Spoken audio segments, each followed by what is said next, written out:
Chapter 160. The mercenary captain noticed Brando's movement and paused for a moment. "My lord.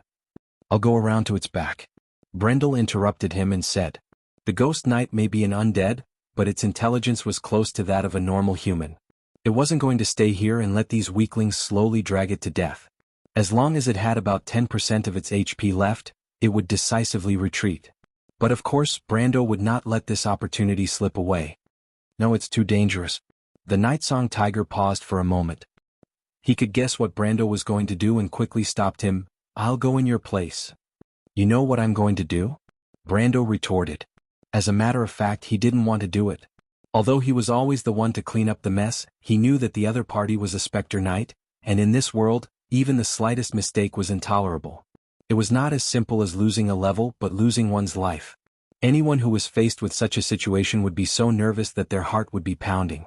The only thing he could rely on was his innate ability, indomitable will. As long as his heart and head were protected, he could at least guarantee that he would not die like a normal person. At the very least, he could finish his will without any problems. "You can tell me what to do, my lord," the mercenary captain replied. "We're your subordinates after all, you don't have to do everything yourself." "I also wish to save you the trouble," Brando smiled and took out the rope from before, "but unfortunately you can't learn this." "What is it?" "Do you know alchemy?" The Nightsong Tiger was stunned. If he knew alchemy, why would he need to be a mercenary? The middle-aged man could not help but roll his eyes. The battle did not come to an end that quickly. The Ghost Knight's defense was one of the best among level 35 elites, and even level 40 monsters. Not to mention other things, its glowing spiritual body armor could block most attacks. The four-armed crossbow provided by the army for iron-ranked soldiers was widely circulated among the mercenaries. Although it was prohibited, most nobles would turn a blind eye to it. However, this crossbow could only be deflected by a person with 5 ounces or above. Although it was terrifying in the eyes of normal people, it was no different from scratching an itch to the Ghost Knight. Only a few arrows that hit its vitals could deal effective damage, but at most, it would only deal a few points of damage. Moreover, the Spectre Knight was not a wooden dummy. Although its agility was greatly reduced in the range of the altar and it was bound by the wind-binding arrow, the difference in strength was still there. It was still able to dodge nimbly. This did not even take into account the 40% chance of damage to its body. But he was not in a hurry. The Nightsong Tiger still had 4 ice-rending arrows and 6 wind-binding arrows. With the remaining duration, he should be able to hold on for at least 10 minutes. 10 minutes, with more than 10 iron-ranked mercenaries surrounding him, even a level 35 boss would lose a layer of skin. Not to mention a small elite. While the Spectral Knight was focused on playing whack-a-mole, Brendel took the opportunity to sneak into the forest behind it. The distance between him and the Spectral Knight was not too far, but it was about half the distance of the field. If he got any closer, the ghost might have noticed him, but if he got any further, the accuracy of his arrows would decrease. After all, he was no longer the level 130 warrior who could shoot the right eye but not the left eye from a few hundred meters away. He was a weapon master. It was better to be safe than sorry. However, he did not come here to ambush the Ghost Knight from behind. It might be effective, but the effect would not be great. Unless he had reached silver level rank 1 and learned a skill related to archery, he might be able to deal a critical hit and take away 10% of the Ghost Knight's HP. However, it was not possible now. He glanced at the battlefield not far away. The heated battle there was in stark contrast to the silence here. Brando took a deep breath and parted the bushes on the ground. He then drew an alchemy circle on the sand with his longsword. If Tamar was here, he would know that his previous advice was in vain. After drawing another energy infusion formation, he drew another blood refining formation. It was obvious that he was planning to bring this forbidden technique to greater heights. After that, he threw the coiled rope into the center of the magic circle and threw in the soul crystal he got from the Lich in Fortress Reden. To be honest, he was a little sad. The soul crystal of the intermediate Lich was not easy to get, especially since Madara and Erwin had already made peace. The next war would be many years later. If it was not for the fact that he did not have a better substitute, he would not have wasted such a precious material. Of course, his life was more important. He turned around and cut his finger with his long sword. A drop of blood fell into the circle. His heart suddenly tightened. Brando immediately felt that his HP was reduced by more than a third. The higher the grade of the material, the higher the energy requirement. Although he had expected this, he was still surprised. He could not help but laugh. He was glad that the only material he had was not the demon dragon's heart. Otherwise he would have been sucked dry. Of course this was just a thought. If he really had the demon dragon's heart, he would have just taken it to the Emperor of Cruz. He could even change the king of a duchy. But when he thought of the rare material, he could not help but feel his heart skip a beat. He also remembered the thing in his backpack. He could not help but open his backpack to take a look. A golden light was reflected in the young man's eyes. The light seemed to have a life of its own as it pulsated rhythmically, just like a heart. Brando took a deep breath. This was a secret that he did not tell anyone. There was no other reason because it was too important. Of course he was almost sure who put this thing in his backpack. It was just that he did not understand. It was just a chance encounter. The other party did not seem to have any reason to do this. What was the motive? Framing? Or probing? Brando was not happy when he thought of this. To be honest, this thing was important to some people, but it was not of much use to him. He was only 4 levels away from activating his second talent, but he already had a goal and he did not rely on this thing. He thought for a while, but he still had no clue. So his mind quickly returned to reality. At present, his biggest problem was the Ghost Knight. It was better to put other things aside for the time being. He glanced at the alchemy product in the circle. It was originally an ordinary rope, but now it had become as black as ink, and it was constantly emitting a faint black light. This thing looked like an immortal binding rope. Of course, in terms of color, compared to the shiny immortal binding rope in many cultivation novels, it might need to be renamed the demon binding rope. Brendel mocked himself for a moment. He knew that this thing was actually a crude alchemy product that could not be any cruder. He simply injected the energy from the soul crystal into the rope. But what made him not know whether to laugh or cry was that the raw materials used were ridiculously high quality, which was why this ordinary rope had turned into such a state. He thought that if Tamar knew that he was wasting God's gift so recklessly, she would probably use the soul walker to give him a beating. Alright. In this history, the future master alchemist had not yet refined the so-called semi-divine scythe. Brando immediately realized this and corrected his thoughts. He picked up the rope and looked at the other side of the battlefield, quietly waiting for the moment when the battle was over. The Spectre Knight was struggling in vain. At first, it hit a few people with its spear of spirit, but those were just scratches caused by the wind pressure. But soon, the mercenaries became more cautious, and the fierce undead immediately exposed its nature as a paper tiger. Although the undead creature was not afraid or happy, it gradually became a little impatient. Especially the mount it was sitting on, which could not help but raise and lower its 4 hooves in annoyance. Seeing this scene, the Nightsong Tiger was a little worried at first. His main concern was that the Spectre Knight would launch another 1,000 army strike. However, the Spectre Knight was able to endure it after suffering a setback. After all, if it launched another 1,000 army strike, it might directly kill him. The Ghost Knight had the ability to calculate, so naturally, it would not make such a low-level mistake. Of course, it did not know that it had been making a low-level mistake all along. The mercenary captain fired the last frost-burst arrow. After nearly 10 minutes of fighting, the Spectre Knight could no longer hold on. Its upper body, which was almost covered in a thick layer of frost, began to creak.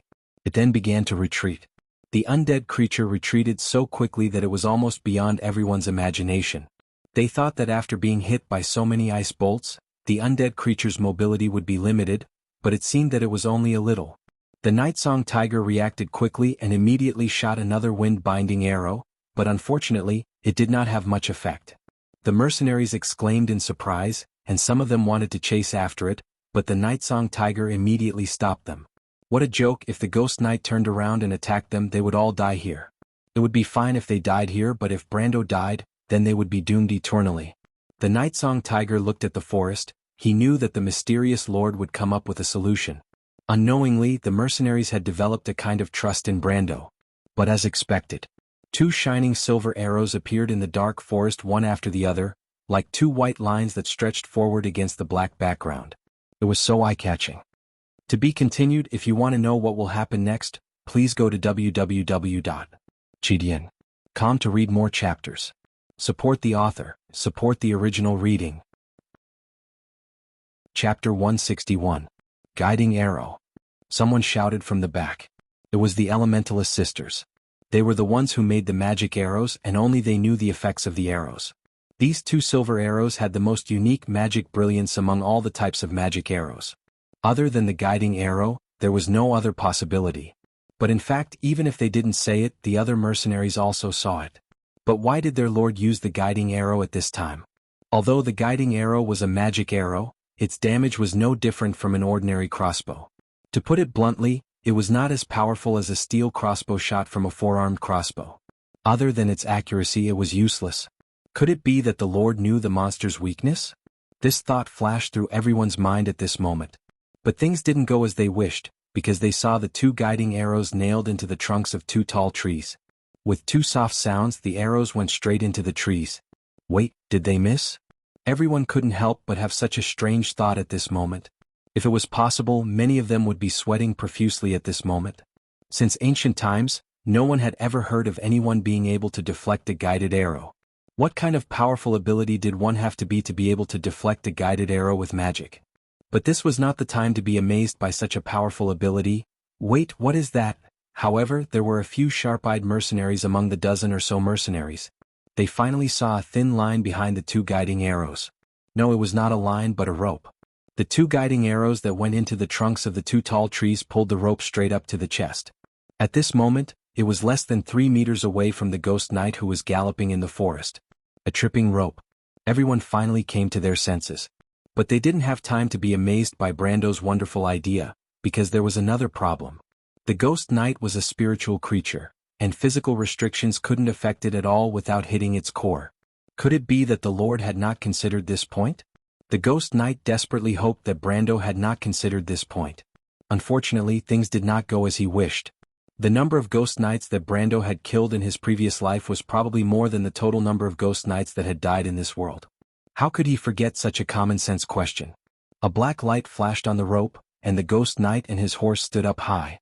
If the knight and the horse were real, they would have easily broken the thin rope at this speed. But at this moment, the soul power attached to the rope made the undead suffer. It felt as if it had hit a steel cable. Then it was lifted into the air and flew backward. This was the moment Brando had been waiting for.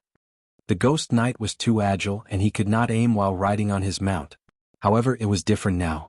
Before elemental activation, he had never heard of anyone who could turn around in midair. As for the divine skill of stepping on the back of the right foot and turning in midair, it was even more unheard of. He raised his hand and the ruby ring that Freya gave him shone in the dark. His heart moved and a laser-like red line shot out from the ruby, hitting the chest of the ghost knight in midair. Flame? He chanted the activation words and a golden light bloomed. This light moved along the red line from slow to fast.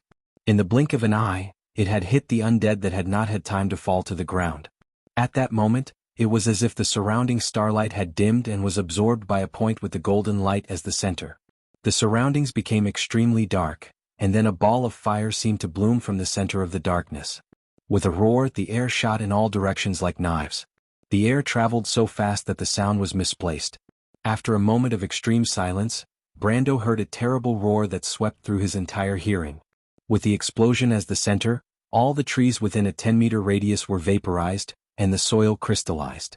Further away, the leaves were charred and curled up, and the heat waves rolled, washing the faces of everyone present. Everyone was stunned, and the younger of the two wild elves murmured, "Fireball, is the Lord still an elementalist with silver-level strength?" As the elder elemental, she covered her fair forehead with her hand and replied, "It's just a magic item." But even so, the girl's voice could not hide the surprise. She could hardly believe that they had won and there were almost no casualties. They had indeed won. Brando had received the EXP prompt that he had successfully reached level 23. 2 more levels and the second talent could be activated. Compared to the first talent, which was only to reflect the characteristics of the characters, the second talent was the core talent that determined the later development path of a character. It was also the most important talent. It's a pity that the flying time of Fireball is still too long, otherwise it would be much easier to use this directly. Brando sighed. He looked at the crackling forest and knew that the flames would soon be extinguished. Because there was no real fire here, and the extremely high temperature only existed at the moment of the explosion. The flames that everyone saw now were just an illusion formed by the elemental clusters. Otherwise, no one in the game would choose to use fire spells. A fireball would reduce the loot by half and no one could accept it. He let out a long sigh, took out a water bag and drank. This battle could not be said to be exhausting, and it was not even comparable to many of the battles he had experienced in the game in the past. At that time, sometimes people did not even have the strength to move their fingers after a day. But this time was different and it was a real race against time. Every opportunity was so precious and important that he could not afford to make a mistake. Fortunately, he found that he had not thrown away all his past experiences. But he was sighing, and what happened in the fire soon made him stop in surprise. When the flames dissipated, Brando found that the ghost knight did not turn into ashes. Instead, it was lying quietly on the ground, and the evil spirit mount stopped beside it, gently touching its master's hand. It was just that the soul fire of the evil spirit mount and the ghost knight that were shining in the dark had dissipated to varying degrees. This dissipation was continuing, and the spiritual armor on their bodies quickly cracked and dissipated like a layer of smoke, revealing the body that was originally wrapped in heavy armor or a layer of shell. The spirit of the unicorn. Brando was stunned as he looked at the beautiful body of the evil spirit mount after the bone layer made of soul power fell off. It was like the most majestic and muscular warhorse, and its beautiful body and the long horn on its forehead all showed its identity. But wait, in the legends of Wond, didn't the unicorn only become the mount of the purest girl? The young man subconsciously looked down and couldn't help but spit out the mouthful of water in his mouth. Some even choked his nose, causing him to cough violently. After the armor of the ghost knight completely dissipated, there was actually an elven girl sleeping peacefully under the armor, like a princess. No, it should be said that it was the soul of an elven girl. The silver mark on her forehead was still there, which in the customs of the silver elves meant that she was not yet an adult. It seemed that this was a child who died young, but now was not the time to sigh. Brando thought of the fierce ghost knight that fought with them for 300 rounds. It was actually an underage girl? Who could tell him what kind of ridiculous situation was this?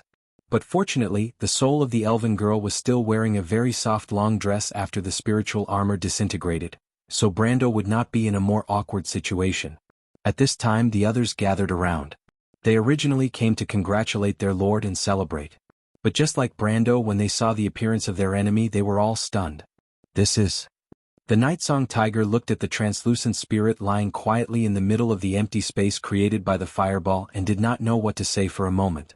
Amandina was also shocked and asked, "The one from before. Was it her?" Brando nodded.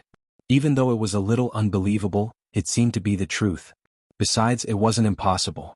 After all, evil spirits wouldn't appear out of thin air. In fact, he had suspected that the Spectre Knight might be the projection of the souls of the Silver Elf Kings in the tomb of the Silver Elf Kings, but he didn't expect it to be a lowly. Amandina frowned and reluctantly accepted this explanation. "Did we kill her?" a voice asked. Brando turned his head and saw that the one who spoke was the younger of the Wild Elven sisters. Unlike her elder sister who only frowned slightly, this little girl was clearly concerned about whether they killed one of her kind. In fact, the Wild Elves and the Silver Elves were obviously different. Even though the Elves and the Winged Elves in Wond were called the embodiment of beauty, the Wild Elves' beauty was like the warm afternoon sun, bright and warm. In fact, the Wild Elves were one of the races that had the best relationship with humans. Many of them lived and reproduced in human society. On the other hand, the Silver Elves were cold and unapproachable. Because of the ancient prophecy, they had long been isolated from the world and left the world with a mysterious and arrogant impression. The Silver Elves were generally taller than humans, and their bodies were slender and graceful. They were the first nobles of the land and were born to be nobles. The feeling they gave others was like the cold and beautiful moonlight. The spirit of the elven girl lying quietly on the ground was a stark contrast to the Wild Elven sisters. The young man's gaze fell on the Roman again. The young lady's eyes expressed the same desire, but in comparison, she seemed to want the answer she was looking for more. Brando shook his head and his gaze fell on the spirit's body. This phenomenon meant that the spirit's power was disintegrating, and the power that maintained the elven girl's existence in this world was extremely weak. Even though she did not immediately disappear, it was likely that she would not be able to hold on for long. She died long ago. Even now, her spirit is only on the verge of disintegrating. Romain let out a sigh of pity. But when Brando said this, he could not help but click his tongue. Just how much life did she have? After taking a hit from his strike of the 1,000 armies, being beaten up by the mercenaries for half a day, and then followed up with a fireball spell, she should have died even if she was 10 levels higher. But the reality was that the elven girl was lying there perfectly fine. She was sleeping beauty. To be continued. If you want to know what will happen next, please go to www.gdn.com to read more chapters. Support the author, support the original reading. Chapter 162. In the Dream. The palace of the Silver Elves was still the same as in his memory. The white spires, the white arches, the white corridors and the white railings. How long ago was that dream, sister? What's your name? The voice in the dream was as sharp as ever. I'm sorry. In the dream, he remembered his mother saying that when he gently pressed his hand to his chest, he could feel the beating of the heart and the residual warmth of life in his palm. Only when he was close to it would he feel at ease. But it was precisely because of this that the scenery of his childhood in Charlotte Village became clear. He really wanted to go back to that time. I'm sorry, sister. I'm sorry, father. It's all my fault. Brando's words also made him realize something else. Rather than saying that the little girl had too much blood, it might be better to say that there was another possibility. That was the setting of the storyline mission. The strategy guide did not mention the details of how to activate the altar, although Brando believed that he could find the right way with his own experience. But now it seemed that the method was already in front of him? But since it was a mission, then the little girl would probably wake up soon. After all, the game would not let the players wait for too long. Brando raised his head and looked at the starry night sky, wondering if this world was the same. The mercenaries were whispering to each other.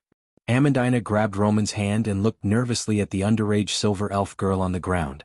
No one dared to get too close. After all, the spirit of the unicorn was still guarding by her side. Who knew if it would suddenly attack and hurt people? But as Brando expected, soon the little girl's eyelashes moved, and then she opened her eyes. It was a pair of somewhat confused eyes. The rainbow was silver and seemed a little hollow. But the hollow eyes seemed to be injected with a lot of things in an instant, like memories, emotions and some more complicated factors. After a pause, the little girl's body moved. She turned her head and everyone's faces, including Brando's, were reflected in her vision. She seemed to remember something. She frowned and showed a painful expression, then curled up and coughed violently. She released her hand, and her palm was covered in silver blood. Then she trembled as she groped around on the ground. She gritted her teeth and tried to grab the silver spear on the other side. The mercenaries drew their weapons vigilantly, and some of them seemed to want to stop her. Brendel, she can't fight anymore.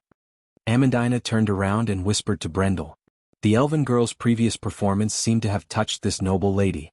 She had been down and out before, so she could empathize with the elven girl. It was as if the elven girl had struck the weakest spot in her heart. She did not have the ability to fight anymore. Brando nodded. This spirit had already entered the final stage of death. At this time, even if he stood there and let her kill him, she would not have the ability to do so. A spirit was able to stay in this world by relying on a persistent wish for something. This wish was the power of her soul. However, after the power of her soul dissipated, her last connection with this world would disappear as well. From then on, the meaning of this little elf girl's words completely disappeared from this world without a trace. Indeed, after groping for a while, the elf girl suddenly stopped. Because she saw that her hand on the ground was faintly discernible, as if it was going to disappear at any time. Brando raised his hand and stopped the others. In fact, he did not need to remind them. The mercenaries all stopped their actions. If the Spectre Knight from before was so powerful that it struck fear in people's hearts, then this elven girl's spectre was so weak that it made people want to protect her. Mr. Human, am I going to disappear? The elf girl looked at her disappearing hand in a daze and suddenly asked. Her voice was like a nightingale in an empty forest. It was unbelievably pleasant. Even the wild elf sister could not help but exclaim softly. The wild elves were also excellent musicians. However, in front of the elven nobles, the silver elves, they were still inferior in every aspect. Ever since the elves of Woan passed down from the golden bloodline, there were only two purest silver elves. One was the silver elves and the other was the mist elves. Because the golden bloodline had long disappeared, the silver elves and the mist elves became the elven royalty. Brando nodded silently. The quest came, but he suddenly found that he could not be happy. In the game, he would not be affected by this scene because he knew that it was just an NPC. But here he found that he could not be cold-blooded. You? Amandina whispered, that night from before? Was it you? The elf girl did not answer and nodded silently. Her arms and legs were beginning to become transparent. But she looked up and forced a smile. I killed a lot of people? So Lady Martha must have abandoned me? That's not your fault. Brando replied. That incident in history was indeed the Holy Cathedral of Fire was not kind enough, or else Lady Martha would not be so furious. In fact, Erwin's fate had been declining ever since. Besides, he had basically figured out the cause and effect. It must be that the monks of the Holy Cathedral of Fire wanted to change the contract between the ancient silver elves, Martha, and the elven goddess Shay. Brando had done things like changing the contract of the gods before. It was not complicated, but it was very risky. He was a player, so he naturally could bear it. He did not know where Erwin's people got the guts to do it, but in the end, it still allowed the evil spirits to take advantage of the situation. That led to a tragedy. Presumably, this little girl was not the only one controlled by the evil spirits at that time, but the high-ranking monks of the Holy Cathedral of Fire were not to be trifled with. After a tragic battle that was not recorded in history, this temple disappeared from all official records from then on, and was ruined until now. What's your name? Brando found that even at this time, the Romans' question was still so constructive. My name is Medisha, and my surname is Crescent Moon. The elf girl answered. You're not of the royal family? Brando and Amandina were stunned and asked in unison. The royal family of the Silver Elves had the same surname as the Empire. The Heron royal family was the purest of the Silver Elves, and if they were not of the purest blood, they would not be able to enter this tomb. Yes, I'm the daughter of an artisan. But this is the tomb of the Silver Elves? Amandina pressed on. This question stunned the elf girl for a while, and half of her body gradually became transparent. Because of some special reasons, she said. Special reasons? I heard that the Silver Elves would bury their greatest heroes with their ancient kings. Amandina recited the words from the book, but she looked at the little girl suspiciously. No matter how she looked at her, she did not look like the greatest hero. The elf girl stroked her unicorn and her eyes became gentle. It's not like that, I'm actually here on behalf of someone else.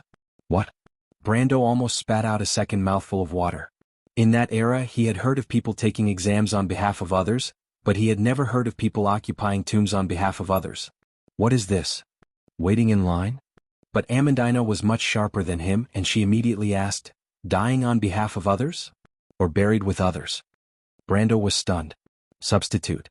He thought to himself. What a ridiculous development.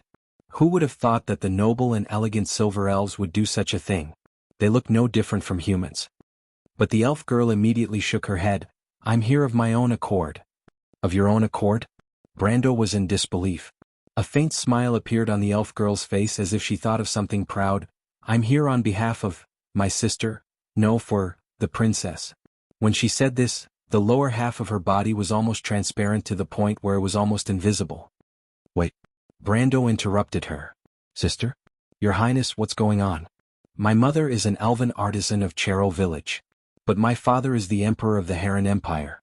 I think I can be considered half a princess. So your sister is the princess of the Silver Elves Empire? The girl nodded. What's going on? My sister was cursed by the Myrna people during the battle. The court mage said to my father that unless someone related to her by blood died in her place, she would be weak for the rest of her life until she died. The elf girl slowly narrated, but my sister is the most outstanding general in the Empire. No matter if it's the dwarves, the human allies, or our people, no one wants this to happen. So, my father chose me. Amandina frowned. He's your father, how could he do such a thing? But Brando held her back.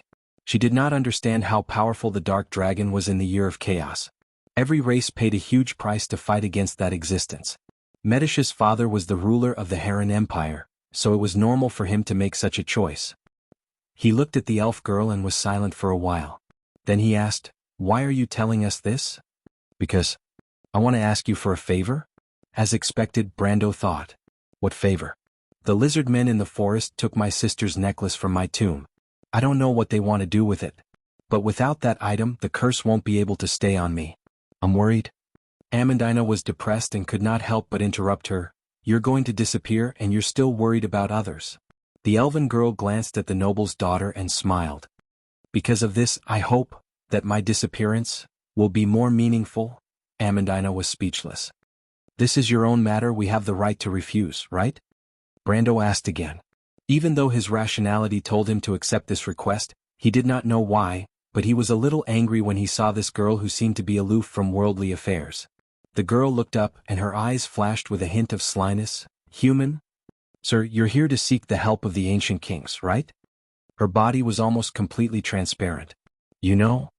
I can hear even the slightest breeze in the valley. She closed her eyes and answered, but in order to obtain the recognition of the ancient kings, you must first obtain my recognition. So, I want to make a deal with you. He was actually threatened, and by a little girl at that. Brando felt bitter. Could he turn against her? He looked back at Amandina and the Roman, and the two girls and the Nightsong Tiger nodded. All right, but I have a request. Brando said, I want to obtain the help of the ancient kings. Otherwise, using our strength to deal with the lizard men bandits in the forest is no different from throwing an egg at a rock. The girl nodded. I've already agreed. She answered. Brando was surprised. You're not worried that I'll go back on my word? Of course. I'm worried. The elf girl was silent for a moment before she answered. Then why? The girl suddenly coughed. She looked up again and her face was full of tears. Of course I'm worried. Chapter 163. Her sobs were carried away by the wind, and the forest returned to silence. Brendel sighed. He turned around and saw the hope in Romain and Amandina's eyes. Even though they were enemies just a moment ago, everything that happened before was not Melissa's fault. Moreover, the elven girl's background was truly pitiful. She's a girl with a soft heart. Even though they were enemies just a moment ago, everything that happened before was not her fault. You want to save her? Romain nodded her head like she was pounding garlic. Amandina was slightly more reserved after hearing Brendel's words. She bit her lips and wanted to say something, but every time she wanted to say something she would swallow it back down. My lord. The Nightsong Tiger spoke from the other side. Brando was surprised. He did not expect the Nightsong Tiger to speak. He could not help but ask in surprise, You're a mercenary. The Nightsong Tiger immediately shut his mouth, but his voice immediately sounded in his mind. My lord, this is an opportunity. As a planeswalker, my lord does not have a high-quality card. The elven girl is very strong, and if you seal her, it is not impossible to create a high-quality card. That would require her to be willing. Brando replied in his mind. In fact, he had thought of this method from the beginning. Creating blank cards was a basic skill for a planeswalker, but with Brando's current strength, he could only create a contract card that consumed 100 wealth and a small amount of mana. These cards could only be used when the sealing party was extremely weak and willing. 100 wealth might be a drop in the ocean for a veteran planeswalker, but for Brando, it was just enough for a month's worth of savings. If Metisha did not agree, then he would lose 100 wealth for nothing. It was impossible to say that he did not feel the pain. The Nightsong Tiger looked at the merchant lady and Amandina, and looked at Brando's hopeful expression. He knew his lord's choice. The middle-aged mercenary smiled slightly and replied in his mind, But if I don't try, I will feel uneasy. Brando could not help but smile awkwardly. That was indeed the case, but rather than saying that he did not want to disappoint Roman and Amandina, it was more accurate to say that he did not want to disappoint himself. What happened in his previous life was destined to be unchangeable, but it might not be the case in this life. Because he was here, he believed that his inexplicable arrival in this world was not without meaning. 100 wealth. Not only was he giving Metisha a chance, but he was also giving himself a chance. From this point of view, it was definitely worth it. He pulled out a blank card from his deck. There wasn't much of a difference between a blank card and a card of fate. The only difference was that the front of the card was blank, like an empty room waiting for a guest. What's that? Roman asked curiously when he saw the card that Brando took out. My lord is saving the little elf girl, the Nightsong Tiger replied. He's engraving her soul into the card to stabilize her soul fire. Amandina's eyes flashed. It sounds like a summoner's ability, but don't summoners use crystals? How can they seal souls that aren't monsters? It can also be considered as a type of summoning ability. The Nightsong Tiger replied. But it's also a last resort because it's the only way. I can't think of any other way to keep this little girl in this world. Amandina and Roman nodded. They could understand Brando's actions. After all, the destruction of the soul fire meant the complete loss of existence. The energy would be reduced to the most basic elements and scattered throughout the world, and would not return to the embrace of Gaia in the normal sense. Such a method of disappearance was the most painful for any living being, let alone the highly intelligent elves. Brando showed the card to the empty space. Metisha, are you willing to travel with me and become a part of the laws of this world? He opened his mouth, and it was as if there was a voice in his heart that spoke at the same time. The blank card flew out from his hand and floated in the air. Brando waited for a response, but there was no response even after a minute. He sighed in pity and almost thought that Metisha had disappeared. But at this time a small voice suddenly spoke. I have a wish, can it be granted? Brando. No, Lord Planeswalker. It was Medisha's voice. Brando sighed heavily. Of course, Miss Medisha. Please speak. Travel with you. Want to see my sister. Just once is enough. The small voice replied. Brendel was taken aback. He thought it was some kind of request. Even if it was absolute freedom, it was not impossible for him to accept it. But he did not expect Medisha's wish to be so simple. The Silver Elves lived for a long time. This elven girl's father and sister might still be alive at this time, so this wish was not unattainable. It was just that it was a little troublesome because they had hidden away from the world. So he thought for a moment and nodded. A black light flashed on the card, and then he saw a row of words appear on his retina. The contract is established. Then another prompt appeared. A new deck has been discovered, please name it, Eternal Song. Since it was a silver elf, he should name it after the silver elf's most famous army in ancient times. Brando thought.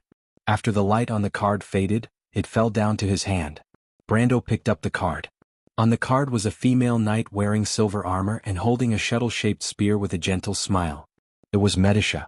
Unicorn Knight, Eternal Song I, Dark 15, Creature, Heroic Spirit Knight, Level 35 Elite, put Unicorn Knight Medisha New Moon into the field.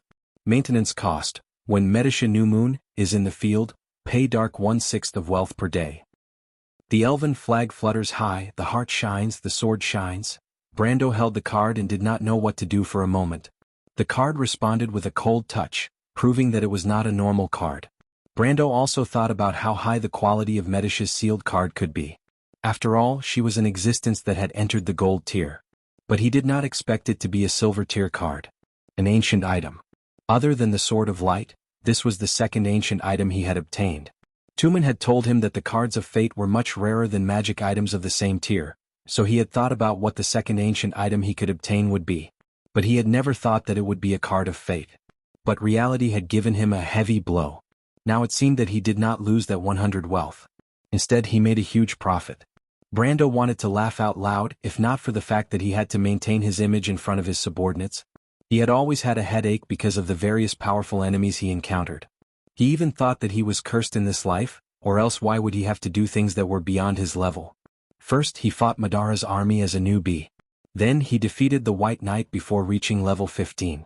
Then he played a race of life and death with the Crusader Executioner in Brags. Not to mention the gold tier, Terst of All for one. Then after a few months of leisure he had to fight Buga again. Then in less than 3 days the Tree Herders, the Oracle and the Ghost Knight came out one after another. It was simply unbearable. Although he did not fear All for One, Tree Herders, Madara or other terrorist organizations like All for One, he did not fear the feeling of being watched by strong enemies all the time. Trust me, it was definitely not a good feeling. But now it was different. He had a gold tier follower.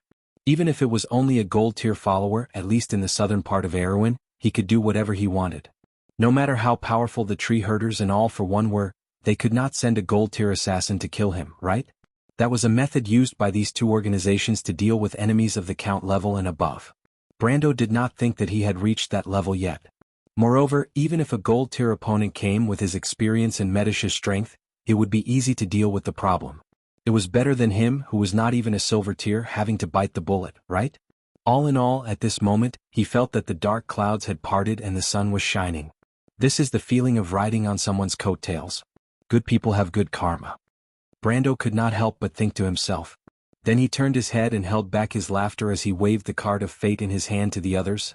Done, everyone. Amandina and Roman's eyes lit up, especially Romaine, who could not help but urge, "That's great, Brando. Quickly summon Medisha and let us take a look." Ahem. Brando coughed and his expression changed. Roman's words could be said to have poked at his sore spot. Although the Unicorn Knight card was a divine artifact to him at this moment, there was a problem that he had to face. The summoning cost of this card was a full 15 points of Dark EP. Moreover, there was a high 6 points of wealth and 1 point of Dark EP daily maintenance fee.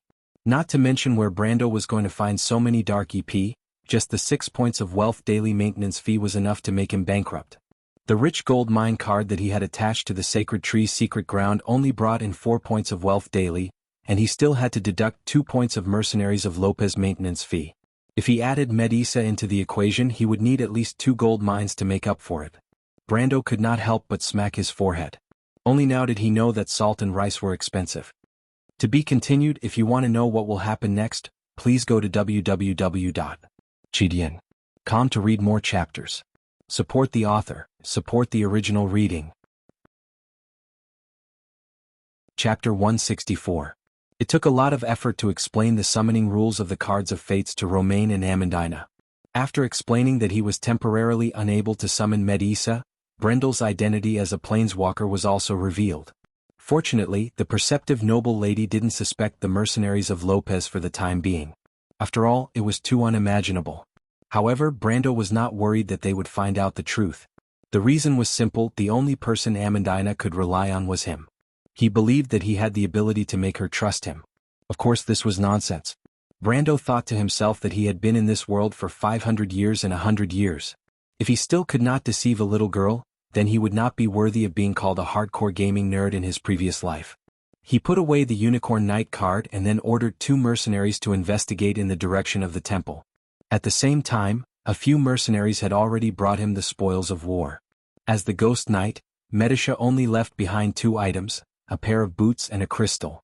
When Brando saw the crystal, he almost thought that his eyes were playing tricks on him. However, he rubbed his eyes to make sure that he was not dreaming. No, this must be a dream. Otherwise, how could he, who was known as the unlucky king in the game, encounter such good things one after another? Just like the last time when he did not obtain the heart of the tree from the Golden Tree boss, he was not surprised at all because of his good karma. It was normal that he did not get anything good. If he did get something good, then it must be an illusion. But after he confirmed it again, he had to admit that the crystal in the mercenaries of Lopez's hands was indeed the Ghost Knight's crystal. The Ghost Knight's crystal, enhanced item, arm, increases damage by plus 10% after equipping. Brando pinched Roman's face. The latter immediately raised her eyebrows in protest. What are you doing, Brando?" Although she knew that this level of protest was nothing to Brando, he really hurt her this time.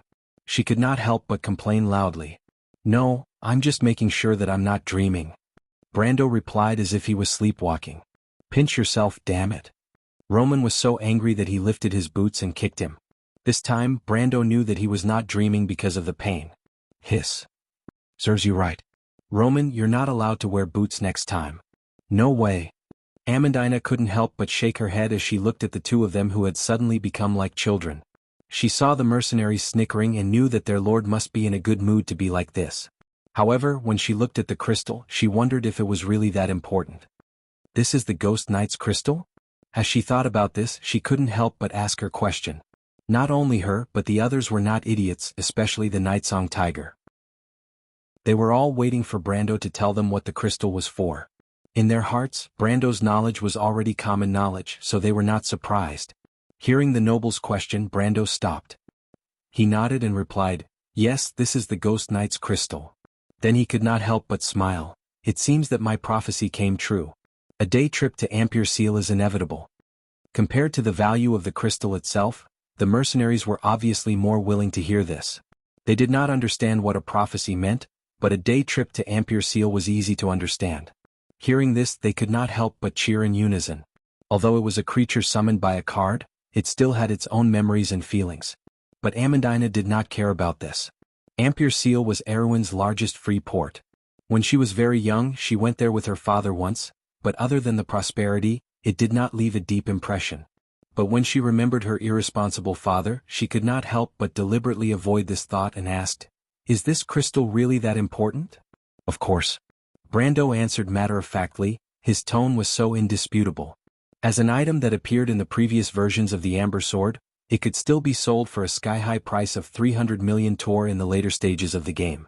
Even if it was converted to RMB, it could be sold for 3,000 to 4,000 Tor on the trading platform. One had to know that this was just a virtual strengthening gem, so the value of this thing was obvious.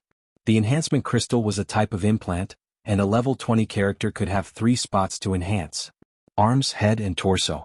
Because the enhancement crystal was an item that could not be lost in the game, its value was often higher than normal equipment. Of course, in this world, this advantage had lost its value, but it did not change its value. At least, from the lesson of the Thorn of Light, the enhancement crystal could not be lost. Damage output was explosive power, and increasing explosive power by 10% was equivalent to increasing offensive power by the same amount. Because Brando had enough experience to push Strength Burst to level 10 when he leveled up, His explosive power could reach 30 ounces when he activated it, and this crystal could provide him with a 10% increase in strength, which was equivalent to 3 ounces. After reaching level 20, the power of 3 ounces was equivalent to that of an ancient item. Moreover, this was only the early stages.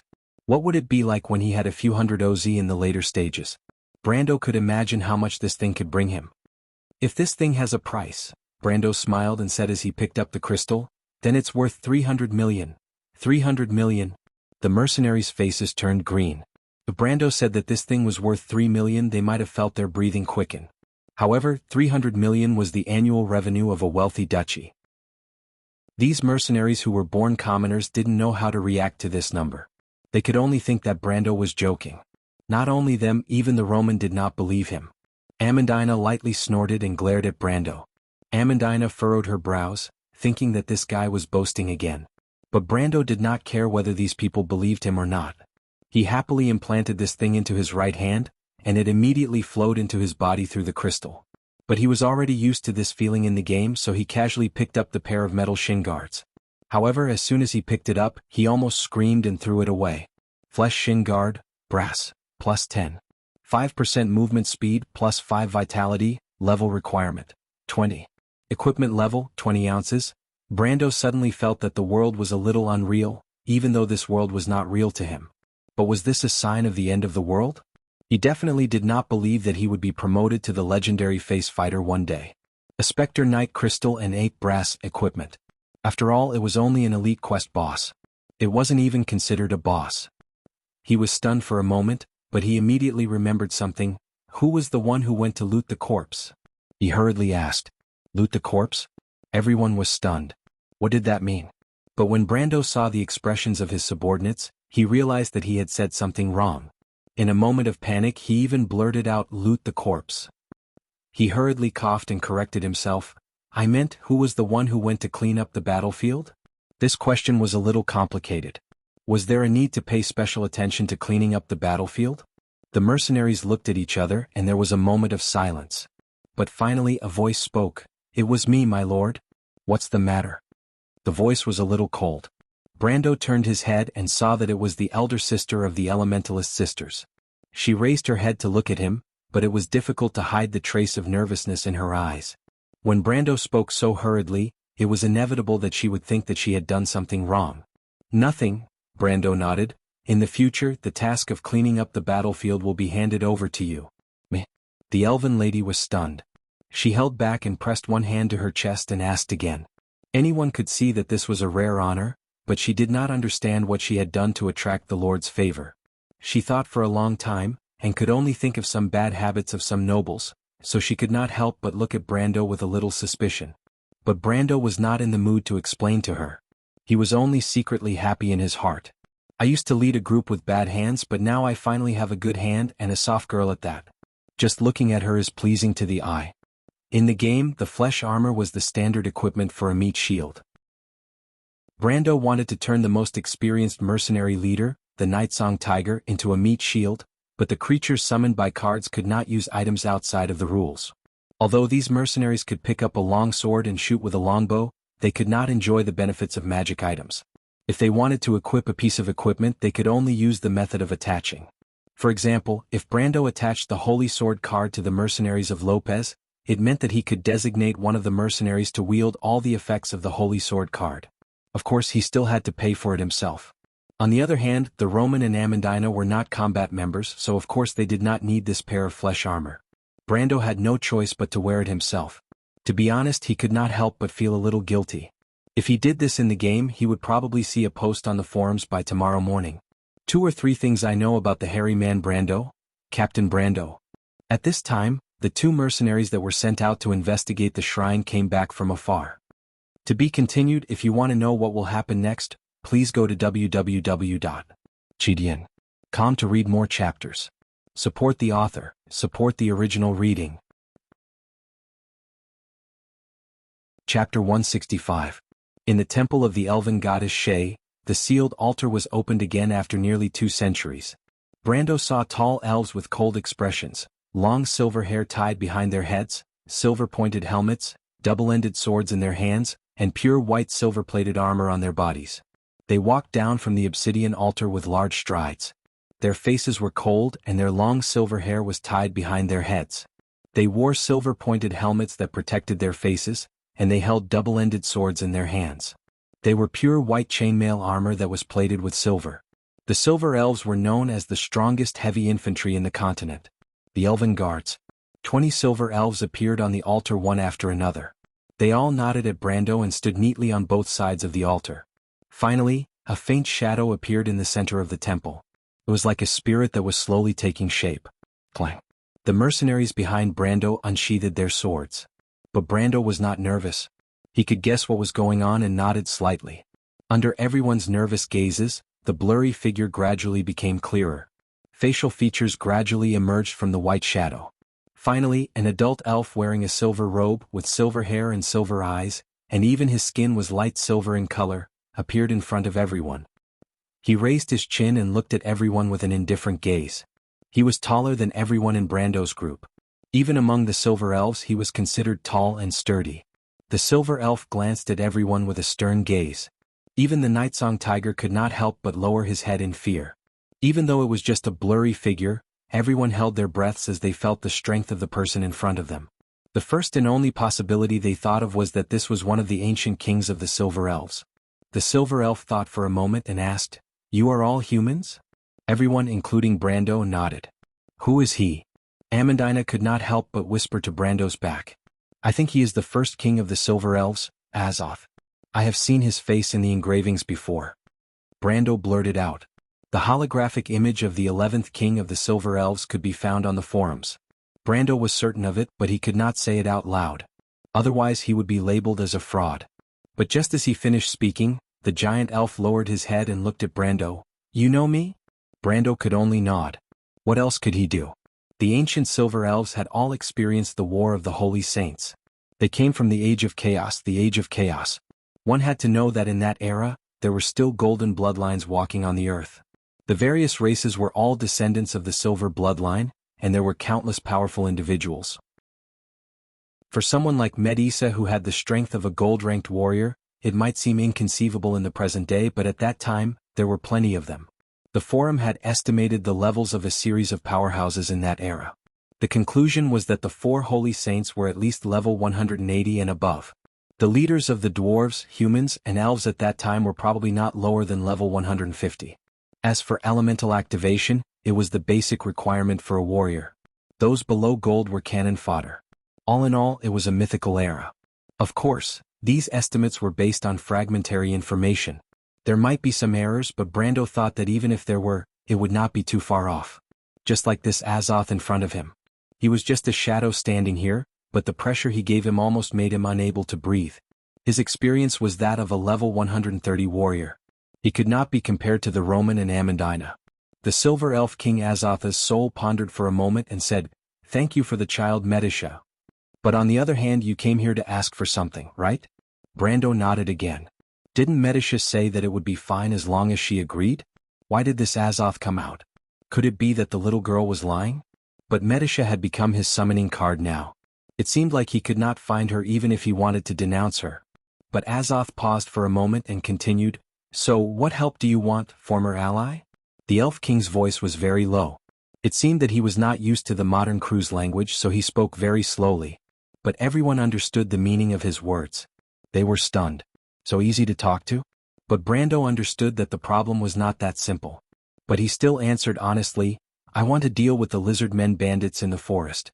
On the one hand, I want to fulfill Medisha's wish. I hope to get your help. This is a battle between the living. How can the dead interfere?" Azoth asked. "Damn. Cunning old fox." Brando cursed in his heart but still answered, "No, this has something to do with you." "What does it have to do with?" Brando raised his head. For the first time he had the courage to look into Azotha's eyes. "Those lizard men, I'm afraid, are related to the tree herders." "Tree herders?" Azoth asked in a low voice. After the War of the Holy Saints, the Darkness Dragon was imprisoned forever. The Myrnas were also driven to the northern tundra by our ancestor, the Flame King Gretel. Everyone said that no one saw them after that, but they have always existed. Brando spoke frankly. They scattered and integrated into the human world. They called themselves the Tree Herders, the Silver Sky Serpents, and secretly engaged in activities to subvert civilization. They were preparing to seek the darkness dragon's return. Amandina suddenly exclaimed. She looked at Brando in surprise. Of course she knew about the Myernas, but she did not expect the tree herders to be the legendary Dark Ones. She also did not expect Brando to know about this, and he seemed to have known about it for a long time. But weren't these things very dangerous? If Brando knew, then there was no reason for the high-ranking nobles not to know. Why didn't they have the intention to completely expel these organizations? Of course she did not think that Brando was lying. No one dared to lie in front of the Elven King. But if the Myernas still existed, then what about the Darkness Dragon? Was it really like what Brando said, that it was also welcoming the return of the Darkness Dragon? The previous Dark Age was the War of the Holy Saints that lasted for nearly 7 centuries. That was a chaotic time like hell. She did not dare to imagine that the world would return to that kind of chaos. Moreover, the Golden Bloodline that fought against the Darkness Dragon had disappeared, and the Silver Clan was declining day by day. How could they, the Bronze and Iron clans, save the world again? Amandina's face could not help but turn a little pale. After listening to Brando's words, Azadin raised his silver eyebrows. Those remnants of the darkness are still active? He sighed. Guilt is too soft-hearted. I warned him when I was still alive. It's a pity that this young man did not listen to me in the end. But perhaps it is because of this that he can be called a king. Brando did not speak, but Roman, the Nightsong Tiger, Amandina, and the others were shocked to the point that they could not speak. In the end, it was the younger of the Elementalist sisters who stuttered, Lord Azadin, you said that the Flame King Guilt is soft-hearted? Brando looked at them and knew why they were so surprised.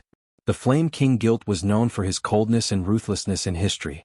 This emperor who single-handedly established human civilization was the last of the Holy Saints, and was also one of the 4 Holy Saints. Most of the rumors about him were about how he cold-bloodedly established his own dynasty, and how he drove the Myernas to the harsh north. But Brando knew that the real history of the players was not like this, but it was not convenient for him to say more. In order to prevent the topic from being diverted, he had to interrupt the question. The lizard men are here to spy on the king's tomb. From Medish's words, they must have been near the temple more than once. Your Majesty, you have been sleeping here for generations, so you must be aware of everything around you. Also then finally nodded. He glanced at the 2 little wild elves. Although he could tell that they were elves, the silver bloodline was too scattered back then, so he couldn't tell which bloodline these 2 little girls came from. So, Brando answered, and the young man's face quickly showed a confident smile. Azadin also showed a gentle smile for the first time, but it quickly disappeared and became cold again. Even though it is almost impossible for the creatures of darkness to break through Lady Martha's holy domain, the sacred oath of the past is still valid. In the path of fighting against the darkness, we will always stand together as allies of the humans. Thank you sincerely. Brando put his hand in front of his chest and bowed. He had learned how to deal with these high-level NPCs in the game. Then what should we do? Amandina finally mustered up the courage to interject at this time. She looked at Brando and saw encouragement in his eyes. My guards, I will lend them to you. Azadin answered. They were the most valiant warriors of the Silver Elves when they were alive, and after they died, they swore to fight against the darkness forever. They will go with you and help you clear out all the enemies in the darkness, but the altar is weakening day by day, and they cannot leave this area, nor can they project for too long. Finally, he paused for a moment. Treat Medisha well, she is a pitiful child. The Elven Emperor said softly. Amandina, Brando, and Roman nodded in unison.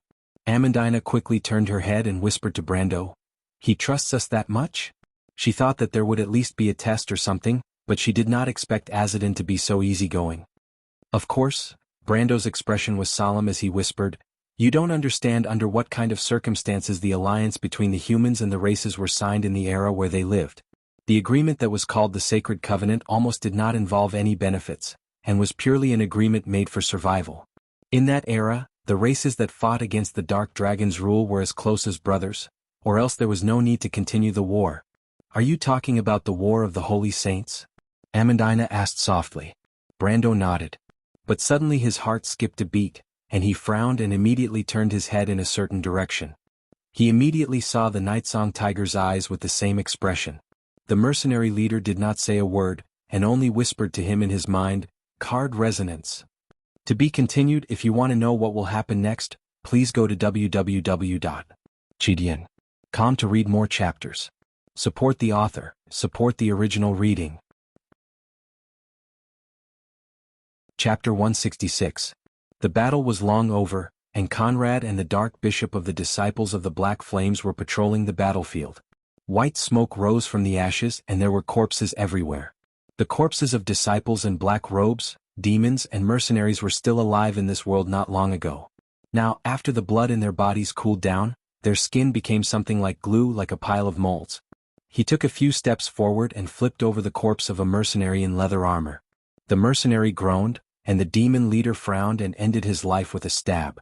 Conrad raised his head and said impatiently, "No, the only son of Duke Lone is not here.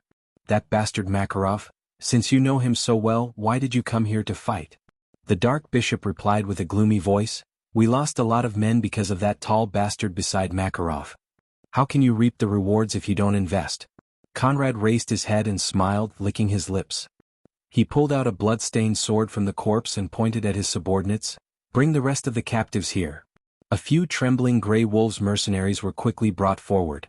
In the previous battle, these people had fought like the most courageous warriors. But outside of the battle, the halo known as courage was taken away.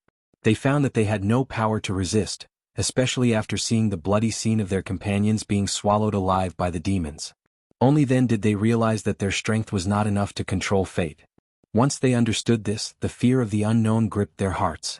One of them was the white-haired youth who Brendel was familiar with. He looked at his companions with disdain as they turned pale with fright. He stayed behind to cover Yura's escape, so it was expected that he would be captured. He raised his head and looked at the man called Conrad. They thought that he was just the leader of the Paper Cards mercenaries, their sworn enemy, but Brando was right. Not only were they in cahoots with the disciples of the Black Flames, they were also the lackeys of the tree herders. The guy called Conrad was about the same age as Brando. Whenever he thought of that fellow, his teeth would itch.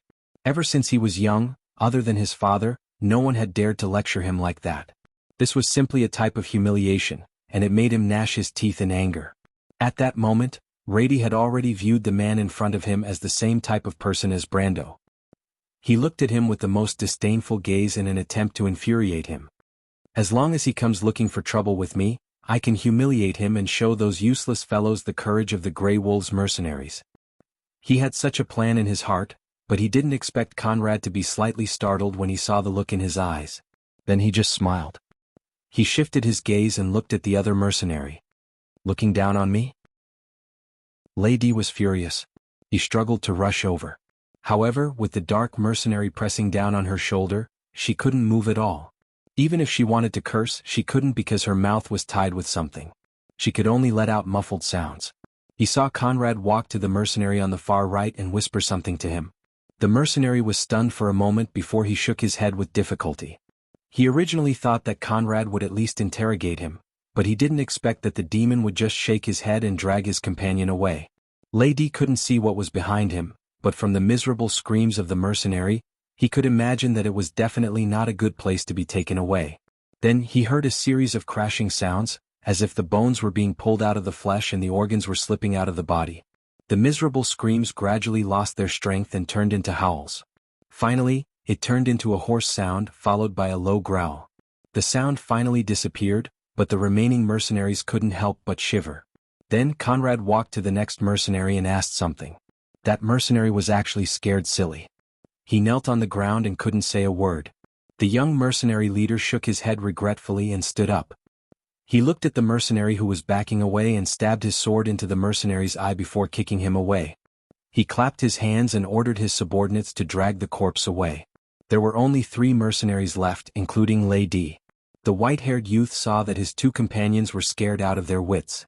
It was as if they just remembered that they were only doing this for a living. Their previous glory, faith, and pride from the glorious achievements of the Grey Wolves mercenaries had all crumbled at that moment. They shivered and their faces were pale as they realized that they only wanted to live. Lady looked at his companions, who used to be incomparably proud of themselves in the face of life and death. But now they were acting like cowards. He couldn't help but curse them in his heart. However, he was also cursing Conrad. "Come and find me if you have the ability, you bastard." Reedy was unable to speak and could only speak from his heart. Reedy had never wanted to show off so much before. It was just death, right? He wanted to show his companions, who were completely controlled by fear, that there was nothing to be afraid of in death. The most humiliating thing was to submit to the enemy. However, Conrad didn't seem to hear him. He only took the mercenaries away one by one. It was as if he didn't want to get any information. He didn't even ask any questions. Even if the last mercenary knelt down and begged for mercy and swore that he wanted to join them and was willing to tell them everything he knew, he would only be dragged away. Soon only Lady was left. Conrad stopped in front of him. The white-haired youth didn't react at first and just pounced on him like a mad dog. However, his chest immediately suffered a heavy blow, and he was kicked back like a stray dog, rolling a few times. He then crawled up with his face covered in dirt. He was the only one left. After realizing this, his heart sank uncontrollably. Was there no one left to appreciate his bravery? Who was he trying to show it to? The enemy? But looking at Conrad's cold face and the dark bishop's expression, it was obvious that they wouldn't appreciate his bravery. A bone-piercing chill enveloped his body. Lady suddenly shivered. He thought of a problem. Was he going to die here without knowing why? Was he going to end up like those unsightly fellows? But how could he do that? He was Lady, the most outstanding youth in the mercenary group other than Eek. If he died here like those cold corpses, who would know that he was once a hero? No, he couldn't die like that. But there was no one left to record it. How he wished that there was someone hiding in the forest. Or someone else playing dead on the battlefield. Reedy subconsciously told himself that he wasn't afraid of death. Death was nothing. He just didn't want to die like those meaningless fellows. But he knew that was destined to be an extravagant hope. In front of the disciples of the Black Flames, other than the leader and Buga, no one else could hide in the forest. Thinking about that, he couldn't help but feel conflicted. He wavered between death and a more meaningful death, and his expression kept changing. Conrad stared coldly at the youth and did not say a single word. Then he pulled out the dagger from the bishop's waist.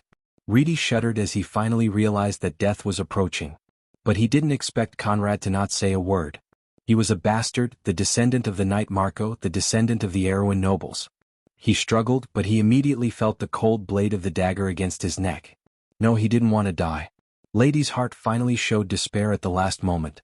The will to struggle in his eyes naturally disappeared. None of this escaped the young leader's eyes. Conrad immediately withdrew his dagger and pulled down the white-haired youth's mask. He asked, "Do you want to die?" Lady opened his mouth and wanted to say a few harsh words, but he found that he was trembling and couldn't say a word. In the end, he could only silently nod. But he suddenly reacted and quickly shook his head. Then he felt his face heat up. It wasn't because he was weak, but because he was so frightened that he couldn't even hear what Conrad said. What a disgrace. Then let me ask you a question. Conrad straightened his body and looked down at the youth. The other group that came with you, how many people did they have in total and where did they go? Lady was stunned. If this demon wanted him to reveal the core information of the Grey Wolves mercenaries, he felt that he wouldn't be able to do so. But since Conrad mentioned that group of people, it meant that they had a common enemy. For a moment, the white-haired youth subconsciously closed the distance between them and faintly saw them as a group. He didn't think that he was surrendering and at most they were cooperating. That bastard actually dared to teach him a lesson. He gritted his teeth as he thought. They left towards the northeast before you attacked. There were a total of 15 people, and the leader was a young man about the same age as you. There were 2 women with him. He had 12 guards. Lady paused. They seemed to be at least silver ranked. I only knew this when I eavesdropped on your conversation with Buga. He didn't even need Conrad's reminder to sell out Brando in an orderly manner. If Brando was here, he would probably be so angry that he would laugh. He only punched Lady once and Conrad even kicked him like he was a dog. Lady seemed to have forgotten all about it. Conrad and the dark bishop beside him looked at each other. To be continued. If you want to know what will happen next, please go to www.chidian.com. There are more chapters. Support the author, support the original reading. Chapter 167. After Rady finished speaking, no one interrupted him. Under the night sky, a cool breeze swept across the battlefield, and the air was filled with the smell of blood. The demonic leader of the paper cards and the dark bishop stood quietly in the wind, as if they were digesting the information contained in Rady's words. Conrad raised his head and smiled faintly. He seemed to be praising the young man's cooperation, but he was always praising him, whether it was his death or his obedience. 12 silver-ranked guards. He repeated the white-haired young man's words. What do you think? 12? The dark bishop raised his head slightly. It seems possible. Even if it's a trap, it's a fact that the young man is not part of Makarov's main force. No, don't doubt it anymore. Being indecisive will only ruin things. Conrad waved his hand and interrupted him, turning back to the young man kneeling on the ground. Are you a noble from the kingdom of unyielding skies? Rady was stunned for a moment before he quickly nodded. Good, it seems like you are more valuable than those people. Conrad laughed like a demon. We don't need worthless people, so they were dealt with. However, you are different. You have a strong will and know what you need. The Grey Wolves mercenaries are done for, and a wise man submits to circumstances. Are you willing to work with us? The white-haired young man raised his head and was stunned for a moment. He did not understand what Conrad meant. Of course, he was also afraid that this demonic person would take a mile after taking an inch. Conrad had mentioned his identity before, and he was afraid that he would be implicated. However, Conrad's words were very clear. If he refused, he would end up like those useless fellows. Rady couldn't help but feel conflicted once more. He had already betrayed his conscience once. At that moment he was like a businessman who was losing money. He had invested more money in the hopes of recouping his losses, but now he realized that the money he had invested was going to be wasted. He subconsciously did not want such a thing to happen. Conrad had given him a final straw to clutch at, and he only hesitated for a moment before he clenched his teeth and grabbed it. Even if he was going to die, it would be a matter for the future. The young mercenary leader smiled. All right, I'll lend you a person. No, a team of people. Now, lead them to chase after those 15 fellows. You don't have to kill them. Of course, if you can really do it, I will give you my position as guild leader. Conrad leaned down and patted Qin Xiaoyan's face. Don't worry, I will not lie to you. After all, I have to go to other places after completing this mission. However, Rady didn't hear him clearly. When the white-haired young man heard that he was only going to hunt down Brando, he couldn't help but heave a sigh of relief. Originally, he was already prepared to cut his wrist, but of course, it would be best if he didn't have to. At this moment he couldn't help but rejoicing that he had made the right choice. Not to mention the tempting conditions. Although the Paper Cards mercenaries were not as famous as the Grey Wolves mercenaries, they were still one of the top mercenary groups in the southern region. Rady couldn't help but feel excited when he thought about the possibility of becoming a commander. But when he raised his head he was startled. This was because he saw the man dressed in black priest robes move to the side, revealing a figure shrouded in a long black cloak and shrouded in black mist. Rady was stunned for a moment, but he still recognized the person from the cloak's weapon. Scarlet? Oh, so she's called Scarlet? The dark priest laughed sinisterly. Then let's call her that for now. I don't have any talent for naming anyway. Once you complete this mission she will be yours. The white-haired young man's Adam's apple bobbed, and his hands subconsciously tightened. He liked the red-haired girl, and that was a fact that everyone in the mercenary group knew. However, Scarlet only had feelings for Eek and the others were just like siblings. Rady knew this, but he still had some extravagant hopes. He hoped that after Eek and Yura's wedding he would have a chance. But he knew that the chances of that happening were slim. He took a deep breath. Although the current Scarlet looked a little different from the girl in the past, it didn't matter. He suddenly remembered Conrad's words. The Grey Wolves mercenaries were done for, but he knew that Yura was still alive. In fact, very few people knew that he liked Scarlet and he was also spying on the blind girl. But that was a non-existent hypothesis, so he kept his ambitions to himself. However, at this moment, the beast hidden in his heart seemed to be stirring. Conrad saw Rady's expression and smiled faintly. He turned around and threw the dagger to the dark priest. It was a dagger used for sacrifices and it couldn't be used to kill people. As a member of the Tree Shepherds he was well aware of this. The ritual was a sacred activity and part of the plan to welcome the Dark Dragon's return. The Dark Bishop glanced at the red-haired girl and quickly caught up with her. He bowed his head respectfully and praised in a gloomy voice, "You really are a master at playing with people's hearts." In fact, only he knew that this demon-like youth did not ask the mercenaries any questions from the start. Everything was a show for Rady to see. From the start, Conrad knew that the youth was weak. Human nature is weak. It is the nature of animals to seek benefits and avoid harm. I've never toyed with anyone, I just give them more choices, the leader of the Paper Cards replied. You know, compared to those who talk about honor and justice, I have a weakness, and that is that I never lie. The dark priest laughed softly, but humans are cunning. They won't show their weak side. That's why interrogations are an art. Conrad smiled. Actually, I was interested in his identity. I planted a chess piece in the kingdom of steady skies. Who knows when it will come in handy? But why did you agree to lend him your new pet? That girl's will hasn't disappeared yet. Let her see how bad her former companions can be. Only by seeing the dark side of human nature can she accept the information provided by the blood of God, the dark priest replied. Good plan. What do you think, leader? Let's make some preparations and head to Hugel's place first. They actually headed northeast. They knew that the northeast was the lizardman's territory, so they thought in reverse and went in the opposite direction. If not for the fact that he can control people's hearts, he would have fooled me as well. To be honest, the dark priest shook his head, I don't like dealing with that stinky lizard man. I don't like it either. Conrad took off his blood-stained gloves and replied. The stars from the night before seemed to indicate the clear skies. Apart from the people involved, no one else knew about the cruel massacre in the forest.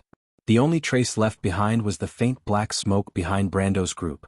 The scorching sun was still shining on the forest in this area. After absorbing enough sunlight, the layers of treetops showed a breathtaking emerald green color, the green of life. Although this was a non-existent possibility, the mercenaries who had experienced the massacre last night could not help but suspect that the trees were so lush after absorbing the nutrients from the fresh blood. They whispered to each other, but their low voices did not escape the young man's sharp senses. Feudal superstitions are really scary. Brando muttered as he looked at the black card in his hand. It was obviously made of silver, but it had a strange ink-black color. Melissa's smile was so warm, but it was a stark contrast. This was his only black card, but where would he find a card that could provide him with the dark element? If he could summon that girl as soon as possible, he would be able to do whatever he wanted for a long time. But as of now, this was still a matter that had no clue. He looked at the card in a daze and suddenly stopped what he was doing. Once again, he was sure that the throbbing in his heart last night was the card's resonance. According to the rules of the Planeswalker, this meant that there was another card from the same set of cards in his hand in this area, and there was a bridge between the cards. If he was not a Planeswalker last night, then the reaction would not be a card resonance, but a magic resonance reaction like the last time in the Golden Tree Canyon. But after he searched through all his cards, he found that the card that resonated with him was actually this card of fate. The Unicorn Knight that represented Medisha. The Eversong card set was created for him, but even Brando did not expect that a new rule would be added to the set in such a short time. It could be a new card of fate, or it could be an existence that resonated with Medisha's attributes. Whether it was an equipment, a creature, or a barrier, it meant that this thing had the potential to be sealed into the set. But it could not be a land card because Brando already knew that except for a few special cases, land cards would not resonate with any other cards. This resonance had happened 6 times since last night, and each time was closer than the last. The last time was more than an hour ago and it was almost to their left. This discovery made Brando a little confused. Could it really be some kind of creature? Or could it be that someone was moving with that card? He looked up at the sun. After a night of trekking, it was already close to noon. After Iron rank and above or Constitution had reached 3 energy ranks, 1 or 2 nights of not sleeping would not have any effect. It was just that Roman and Amandina were a little more strained. Brando withdrew his gaze and looked at the situation of the 2 ladies. Fortunately, the wild elves were taking care of them and they could barely keep up with the group. There was not much time. Because of the delay at the Altar of Order, they had to seize every minute and every second. To be continued. If you want to know the future, please go to www.chidian.com. Support the author, support the original reading. Chapter 168. Indeed, they did not have much time left. But that was only relative. The disciples of the Black Flames were active in the forest, which meant that they would be in danger at any time. But on the other hand, he knew that the disciples of the Black Flames were still looking for trouble with Buga and Makarov, and the only thing they had to face was the Lizardmen's lair, which was defenseless. Although a battle was unavoidable, he knew that the Lizardmen were just a bunch of tree herders' pawns. It was written clearly in the guide that the whole situation was a trap. Some of the officials in Chablis had been bribed by the tree herders and were waiting for Makarov to jump into the trap. Of course, the Sly Fox's reputation was not in vain. Even in such a situation, he still managed to send Duke Lone's only son out safely. But he was going to be in big trouble this time. But all of this had nothing to do with Brando. The guide mentioned that the disciples of the Black Flames did not join forces with the Lizardmen because the storyline had already ended. In other words, their only opponents were the Lizardmen that had yet to fully evolve. He only needed to look at the 20 elven heavy infantrymen behind him. Their bodies were covered in shining silver armor, and their faces were covered in winged silver helmets. Only a pair of pale silver eyes could be seen, and he felt incomparably confident. They were the Elven Guards, the Phoenix Guards. They were the backbone of the Sacred Alliance's land forces. Although the commander of the Elven Guards with a golden helmet had told him that their strength was rapidly depleting when they left the altar, Brando was not worried. The Lizardman's Nest was only 2 days away from the altar, which was less than half of the Elven Guards' strength. Moreover, even if their strength was reduced by half, the Elven Guards were not weaker than level 30 elites. They could easily wipe out the Lizardmen. The only thing he was worried about was the disciples of the Black Flames. They were currently playing hide-and-seek with Buga. When they came back to their senses, Brando thought that he had already gotten the Philosopher's Slate and Medish's necklace and escaped far away. He could consider leaving behind a pile of Lizardmen's corpses. Treasures, quest items, experience, none of them could be missing. This was especially true for hardcore players. Brando was even considering if he should properly devise a plan to use the resources he had on hand to kill the level 50 boss Oracle. Using a high-level NPC to kill a boss was the most exciting thing in the game. As for the leader of the Paper Cards mercenaries, Conrad, he would just be a side dish to the main course. Of course, in addition to these fantasies, Brando still had a headache. Most of the Silver Elves were silent and arrogant, and they followed behind the group from a distance. In fact, they only needed to make sure that no one could bypass them and attack Brendel from this distance, and that was enough. Although the humans were their allies, the Silver Elves thought highly of themselves and were unwilling to walk together with human mercenaries. This was a reasonable thing. Of course, this reasonable was only what they thought. Brando's mercenaries of Lopez were already filled with resentment. When had they ever been looked down upon like this? The Nightsong Tiger looked back at the Silver Elves and frowned. He knew how terrifying these people were, so he did not say much. He only said, "My lord, the Unicorn Knight is the core card of the Eversong card deck. Only one of the secondary cards in the deck can resonate with the core card." Yes, Brando interrupted the Nightsong Tiger in his mind. "You've said it 6 times already. If the main card is of silver quality, then the secondary cards must also be of silver quality, right? I can even recite it. Of course I'm concerned about this, but you also noticed that the card is getting closer and closer to us. I think there's something strange going on here. Why don't we wait for the enemy to arrive?" The Nightsong Tiger smiled. How could he not know this? But his lord always seemed to be indifferent to these important matters. After all, the stronger the planeswalker, the stronger the summoned creatures would be, but Brando did not seem to listen to him. The Nightsong Tiger had repeatedly hinted that Brando should focus on the planeswalker's cultivation and card collection, but Brando still did not change his mind. Even though the Nightsong Tiger was experienced and knowledgeable, he still did not know what Brando's goal was. Could it be that he only wanted to become a king? In his opinion, this was meaningless, especially after coming into contact with the world of planeswalkers. Mortals were mortals after all, and the ultimate goal of a planeswalker was to explore the true meaning of this world and find a way to become a higher existence. Compared to this, was there really anything in the mortal world that was attractive to him? The Nightsong Tiger could not help but rub his unshaven chin. He could not understand Brando's thoughts. However, he did not expect that Brando's thoughts were even more easy to understand than he thought. This was because he was drooling over a pile of non-existent loot. The attractiveness of a boss to a player would always be there, especially when you knew that you had a chance to kill it and get equipment. However, just as the Nightsong Tiger was immersed in his thoughts, he suddenly felt a tap on his back.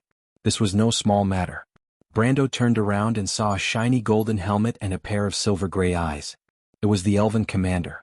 Brendel recognized him at a glance and could not help but curse in his heart. "Brother, you don't make any noise when you walk." He patted his chest and let out a sigh of relief, then asked, "What's wrong?" However, the Elven Commander was a little wronged. Although the Phoenix Guards were known as the strongest heavy infantry in the continent, that was 7 centuries ago. But their strength lay in their combat skills and equipment, not in their stealth techniques. The reason why he was startled was purely because he had been distracted for too long. The Elven Commander did not feel guilty for scaring the leader of the group. Of course, if the Elven Commander took off his helmet, he would be so handsome that Brando would die of jealousy. However, the Elven Commander's face was expressionless. He coldly gestured and whispered, "There's a group of people escaping towards our direction." Escape? Brando was stunned for a moment before he noticed the Elven Commander's choice of words. Who would be escaping in this direction at this time? Logically speaking, Buga's group should be in the south. This was written clearly in the walkthrough, and he believed it without a doubt. Ever since he came to this world, history had never deviated from it. The elven commander glanced at him with his silver-gray eyes, as if he was dissatisfied with Brendel's question, but he still nodded. Brando knew that the elven commander would not joke with him.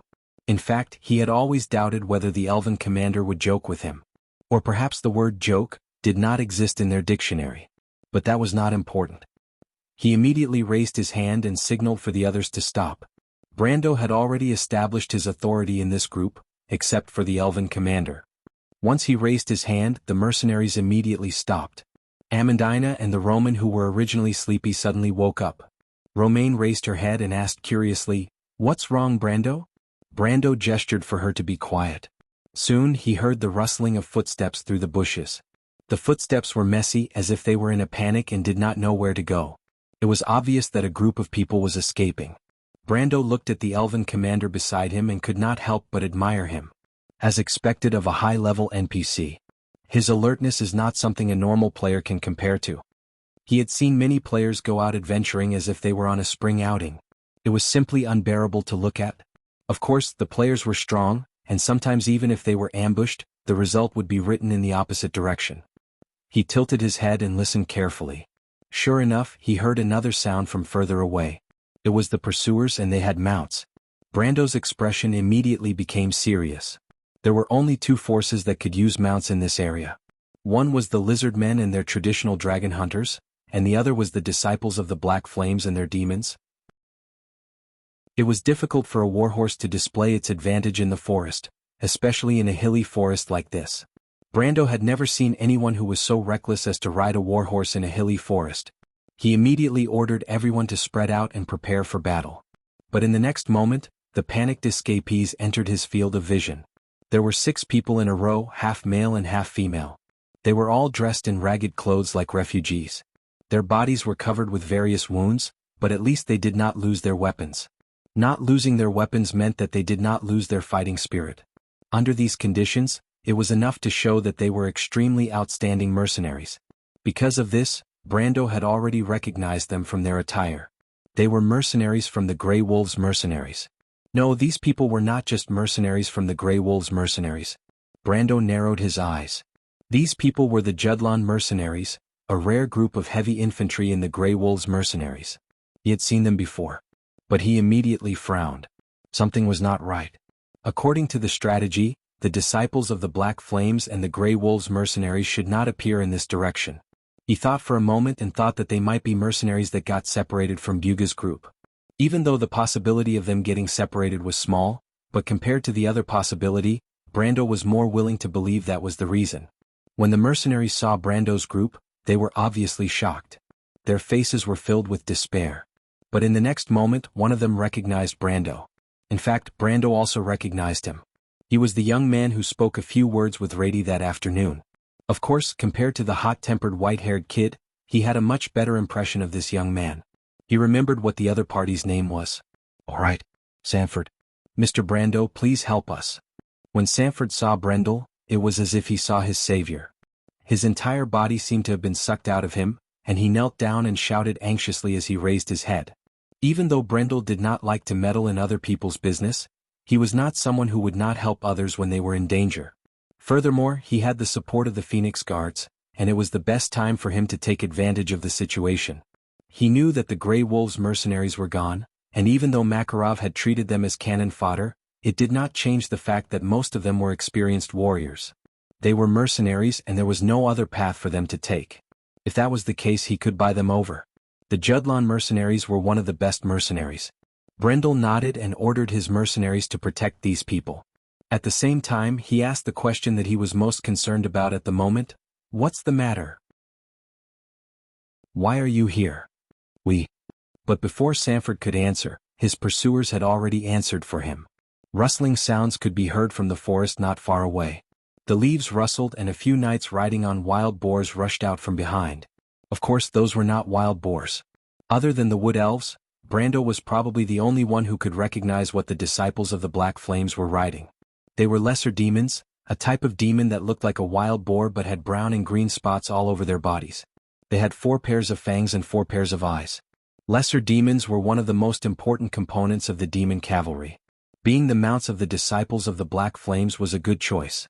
However, Brando took a deep breath when he saw the disciples of the Black Flames attire. "Mr. Brando, be careful. They are a little strange." Sanford whispered a warning. "Nonsense, of course they are strange." Brendel could not help but curse in his mind. How could it not be strange that these disciples of the Black Flame sect were all high-ranked disciples?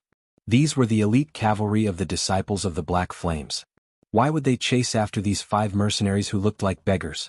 No, wait. He suddenly pulled out his sword. Brando realized a problem. If the disciples of the Black Flames had really chased after them, Sanford and the others wouldn't have had the chance to get here. In other words, they were purposely chased here. But what is the meaning of this? Is this a show of force? He stared at the disciples of the Black Flames in front of him. He didn't dare to confirm whether these annoying bastards had their eyes on him or not, even though they didn't seem to have any interactions with each other. But at this time, the elven commander suddenly said, "There are still people in the forest." Brando immediately looked in that direction. He couldn't see anyone in the forest. He could only see layers upon layers of leaves, forming a mottled color in the forest. But in the next moment he suddenly felt something in his heart. The Unicorn Knight's card seemed to have a life of its own in his hand as it pulsed once. Damn, it's the card's reaction again. So that's what happened. To be continued. If you want to know what will happen next, please go to www.chidian.com. There are more chapters. Support the author, support the original reading. Chapter 169. Judging from the distance of each response, the disciples of the Black Flame sect were indeed here to cause trouble for him. Brando shook his head and thought to himself, "I was just about to look for you guys, but you guys came knocking on my door." This kind of selfless service, dedicated to the benefit of others, and willing to travel thousands of miles just to deliver equipment and EXP, was worthy of praise. So that's what's going on. Even though there was only silence, Brando could already feel the presence of the person on the other side of the forest. He could not help but slap his forehead with a helpless look. "Come out." Brando waved his hand in the direction of the forest. The forest was silent. The mercenaries were stunned and turned to look at him and the Silver Elf commander behind him. The young man was slightly startled and said, "Ha! Not coming out?" He sneered and pointed his right index finger forward. OSS. Brando had never been a patient person. Since the other party insisted on playing hide and seek with him, he did not mind using violence to chase this ignorant fool out. The direction of the flow of the air became chaotic in an instant, as if the air was filled with countless turbulent vectors towards a single point. The air swirled and compressed and then exploded as a massive amount of energy surged forward. With Brando as the center, the trees on both sides of the forest fell and snapped one after another. After a loud bang, the energy of the wind bullet had cleared out a radial area in the forest. As the dust settled, a red-haired girl was revealed. The strong airflow had already torn the cloak draped over her body, revealing the red and black armor underneath. The girl was wearing a one-piece battle dress, with the skirt armor hanging just above her knees. Below it was a steel shin armor with long boots, red and black. It formed an absolute domain just right. She was in a combat stance, holding her halberd in front of her, as if she was able to stop the wind bullet from moving forward. From the obvious traces on the ground, the shockwave created by the airflow separated behind the red-haired girl, forming 2 trails that extended for more than 10 meters before gradually disappearing. Strong. That was the only thought in everyone's mind. The Ring of the Wind Empress had the destructive power of a peak black iron, and its impact was even stronger. If one wanted to block this attack head-on, they would need to have the strength of a lower silver. However, to be completely unscathed and not even move his body, gold rank. The mercenaries present couldn't help but groan from the bottom of their hearts. The Nightsong Tiger rubbed his temples and wondered what was going on. Had they arrived at the age of chaos? Over the past few days, gold-ranked forces had appeared one after another, and all of them were so young. It would be understandable if this place was near the capital or a large city, but this was Erwin's Ranner region, the southernmost mountainous region. What is wrong with this world? After a moment of silence, the red-haired girl flicked her ponytail and looked up. A pair of golden red eyes stared unblinkingly at Brando. It was as if flames were burning within them, and they were filled with the will to fight. She straightened her body and swung her halberd backward. A flash of lightning flashed past, and the trees in the same direction immediately fell down with a ka-ka-ka sound. The girl smiled, revealing her white canine teeth. "Is that all you've got?" It was her. Brando sighed. How could he have forgotten about the existence of this boss in this forest? The Angel of Lightning, the Crimson Spirit Knight, Milphite. Brando looked at the girl who held the strange halberd with one hand and instantly recognized her identity. He couldn't help but feel a little annoyed. How could he have forgotten about this? The spear of lightning that countless mercenaries scrambled for back then. But perhaps he didn't expect that this Lady Knight had already taken over this place so early in the era when she was the king of this place. In fact, he had already guessed the answer, but before the answer was revealed, he didn't dare to be certain that he was right. The law of Evernight was immortality. The heart towards the light but fell into the darkness. It was like a lament lingering in the air. The two spirit knights who were born in the same area resonated with each other from the very beginning. Brando couldn't help but flip open the card in his hand and look at it. He thought to himself, Lady Martha, I named Evernight in the hopes that this set would be as invincible as the Silver Elves' Evernight Legion, and not this. But when he looked up, he was keenly aware that the red-haired girl didn't seem to be in the form of a spirit.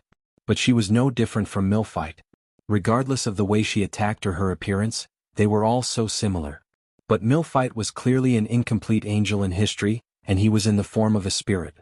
But the red-haired girl in front of him was not in the form of a spirit, and from her aura, he could feel that she had received the complete blood of God. But what was going on? Scarlet? Rady? Suddenly, a voice called out from beside him. Brando turned around and saw that the one who called out was Sanford, the young man who was dragged back by the mercenaries of Lopez. He followed Sanford's gaze and saw that not far behind the red-haired girl, there was a white-haired young man cowering behind a bush. It was the young man who always acted arrogant in front of him. Rady? Damn, it's that pretentious prick again. Brando cursed in his heart. He thought that after teaching this guy a lesson last night, he would at least restrain himself a little. He didn't think that he would come again today. Wait, why is this guy with the disciples of the Black Flames? Brando narrowed his eyes and saw that there was indeed a low-grade demon beside the white-haired youth. Ah, so that's how it is. He couldn't help but sneer. You just joined your new master and you can't wait to kill your former companions. You really are dutiful. Everyone was stunned. Rady, why you joined them? Sanford and the other Grey Wolves mercenaries didn't know how to react. They turned around and looked at Rady, unable to believe their ears. However, these people were not idiots after all. Thinking back to everything that had happened before, they understood everything. The more hot-tempered one's eyes turned red as they cursed. You traitor, to think that I treated you as a brother. Rady, you disappoint us. Sanford was stunned for a moment before he asked, Rady, what's going on? If looks could kill, Rady would have cut Brando into pieces a few times already. At that moment he even had the thought of swallowing Rady whole. He originally wanted to hide behind the scenes and let the disciples of the Black Flames kill his brothers or companions, who knew him. That way no one would question him and he wouldn't have to worry about his conscience. Of course, that was if he still had a conscience. But he did not expect that his wishful thinking would be completely destroyed by Brendel's wind bullet before it could even take effect. He couldn't help but curse in his heart. He cursed Brando and the pointy-eared elf behind him for discovering him. Wait, pointy-eared elves? He was stunned for a moment. He saw the 20 or so fully armored elves behind Brando. How did they appear? Could it be that the leader? No, that cunning-maned wolf, had other arrangements here? Reedy looked around cautiously, afraid that it was a trap. But he quickly calmed down. With Scarlet here, he didn't need to be afraid of any ambush. The current Scarlet, or rather the God of Lightning's emissary Milphite, was a gold-ranked warrior. A mere 30 silver-ranked guards wouldn't be able to withstand a single blow. After he calmed down, he straightened his back and looked at the elven warriors with disdain. Elven heavy infantry, these fellows sure are creative. Don't they know that the most suitable classes for the weak and agile elves are rangers, archers or hunters? He laughed coldly in his heart, but when he noticed the hateful and doubtful gazes of his former companions, he realized that he had to explain himself. How could he be called a traitor? Rady couldn't help but be glad that he had a backup plan. That was also the reason why he brought these people here. One reason was to let Brando and the rest take care of these weak elves, and the other reason was to find an excuse if he was exposed. He played with the ring on his finger and smiled hypocritically. No, everyone. I didn't join Commander Conrad. I only made an agreement with him to borrow his strength to deal with this fellow. He raised his finger and pointed at Brando, this fellow who caused all this trouble. Meh. Brando pointed at himself and couldn't help but laugh. That's right, it's you. Rady looked at Brando, new and old grudges surging in his heart. His eyes reddened. If it wasn't for you, I wouldn't have ended up like this. That old bastard Makarov would rather use us as cannon fodder to distract the disciples of the Black Flame so that you could leave safely. It's just that he probably didn't expect things to end up like this, right? He couldn't help but laugh sinisterly. Mr. Brando, 12 silver-ranked bodyguards, that's really amazing. I'm really scared. But what are you going to do this time? Do you still have the confidence to show off in front of my people? Where's the courage you had when you taught me a lesson last night? Fortunately, Brando wasn't angered to death by this narcissistic fellow. Just as he was about to open his mouth, he didn't expect the white-haired young man to wave his hand and interrupt him. Don't quibble, Commander Conrad has already told me everything. Otherwise, why would they assign me so many elites just to chase after you? I'm not an idiot, so you're the real Echo, right? What? Amik? Brando was almost petrified. Right, your sister. P.S. Students, don't let your enthusiasm drop. I'm still burning with passion equals. Smiley face. To be continued. If you want to know what will happen next, please go to www.chidian.com to read more chapters. Support the author, support the original reading. Chapter 170. Amik? Fuck, I'm your grandfather. Brendel reacted and immediately cursed in his heart. However, he quickly understood the situation and couldn't help but curse Makarov for using him as a pawn. He took a deep breath and made a mental note to settle the score with Makarov. He would go to Lantern Island and settle the score with him when he had the time. After all, it was better to deal with this arrogant bastard first. He felt that if he spoke another word with Makarov, he would lose 10 years of his life. But before he could say anything, Sanford interrupted. Reedy, did you really join Conrad's side? Brando turned around and saw the young man calmly looking at the arrogant bastard's eyes. There was no expression on his face other than a little disappointment. Brando was stunned. He didn't expect the young man to have such a side to him. The white-haired young man was stunned. He looked at the people in front of him, or rather, his former companions. He then looked at Sanford's gaze. He couldn't help but shrink back. But when he looked at the others, they were all looking at him with anger. Reedy coldly snorted. It's that simple. Makarov has already given up on us. Can't you see? That old bastard is only using you as pawns. Why should I work for him? If that's the case, why can't I choose a better way to live? So you came to kill us to show your loyalty to your new master? Sanford asked coldly. I'm your best friend, Reedy. These people were once your companions. Makarov let you down and we let you down as well? Reedy choked. He gritted his teeth and replied with difficulty, I didn't want to kill you in the first place. If you were with me, I would still treat you as my companions. The white-haired young man hesitated for a moment before replying with a guilty conscience. I don't need your charity. Sanford spat in disgust. I must have been blind to treat you as my best friend. Still. The ragged men and women of the Grey Wolves mercenaries replied indignantly in unison. Brando was originally calmly watching the scene of Sanford being betrayed, but he didn't expect Sanford to turn around and bow respectfully. Mr. Brando, Reedy is right. Makarov might have abandoned us this time, but our commander has treated us like family for the past 10 years. If there was any resentment, it would vanish at this moment. From this moment on, we are just a group of pitiful worms that no one will take in. Mr. Brando, only you are willing to save us. If you are willing, we hope to join your team. We don't have any requests. We just want to survive. That's all. Brando paused for a moment and looked at the others. Most of the refugees of the Grey Wolves mercenaries seemed to have accepted Sanford's suggestion. It could be seen that this young man was quite influential in this group. But he lowered his head and looked at Reedy with a smile that didn't look like a smile. That's true, but did you forget? This fellow said that I have a close relationship with that Makarov you speak of. Even if that's the case, you can still accept it? That fellow was blinded by hatred. He's no different from an idiot. How can we believe his bullshit? One of the mercenaries couldn't help but snort. Brando looked at Sanford and saw him nodding. He couldn't help but laugh in his heart. It seems like this white-haired fellow isn't all bad. At least he sent a group of experienced mercenaries to me. However, Brando maintained a straight face and replied solemnly, We'll talk about this later. It seems that I still have some personal grudges with Reedy. It won't be too late to talk about it after I've dealt with this matter. Brando finished and raised his head. It would have been better if he didn't, but the moment he did, he almost died from anger. Reedy actually opened his mouth wide and laughed exaggeratedly. Ah. The white-haired youth looked at them with disdain and laughed. You want to deal with me? Brando, no, Mr. Eek. Perhaps you still don't understand the situation. These disciples of the Black Flame sect are the elites of the Black Flame sect. Every one of them has the strength of a peak silver. Of course, Miss Scarlet is also one of my warriors. Don't tell me you don't know what's good for you? She is a warrior with the strength of a gold-tier warrior. How dare you be so arrogant to say that you want to deal with me? Haha, with just 30 low silver-tier bodyguards? That's not a funny joke. As he spoke, he walked behind Scarlet and reached out his hand to pat the red-haired girl's face. However, she brushed his hand away without giving him any face. Scarlet turned around and looked at him coldly. Reedy coughed awkwardly. Fortunately, his former companions didn't mind his awkwardness. Sanford and the rest of the Grey Wolves mercenaries were all stunned by his words. They knew that this guy had no reason to lie, but they didn't think that this lunatic would be so crazy as to lay his hands on the person he liked.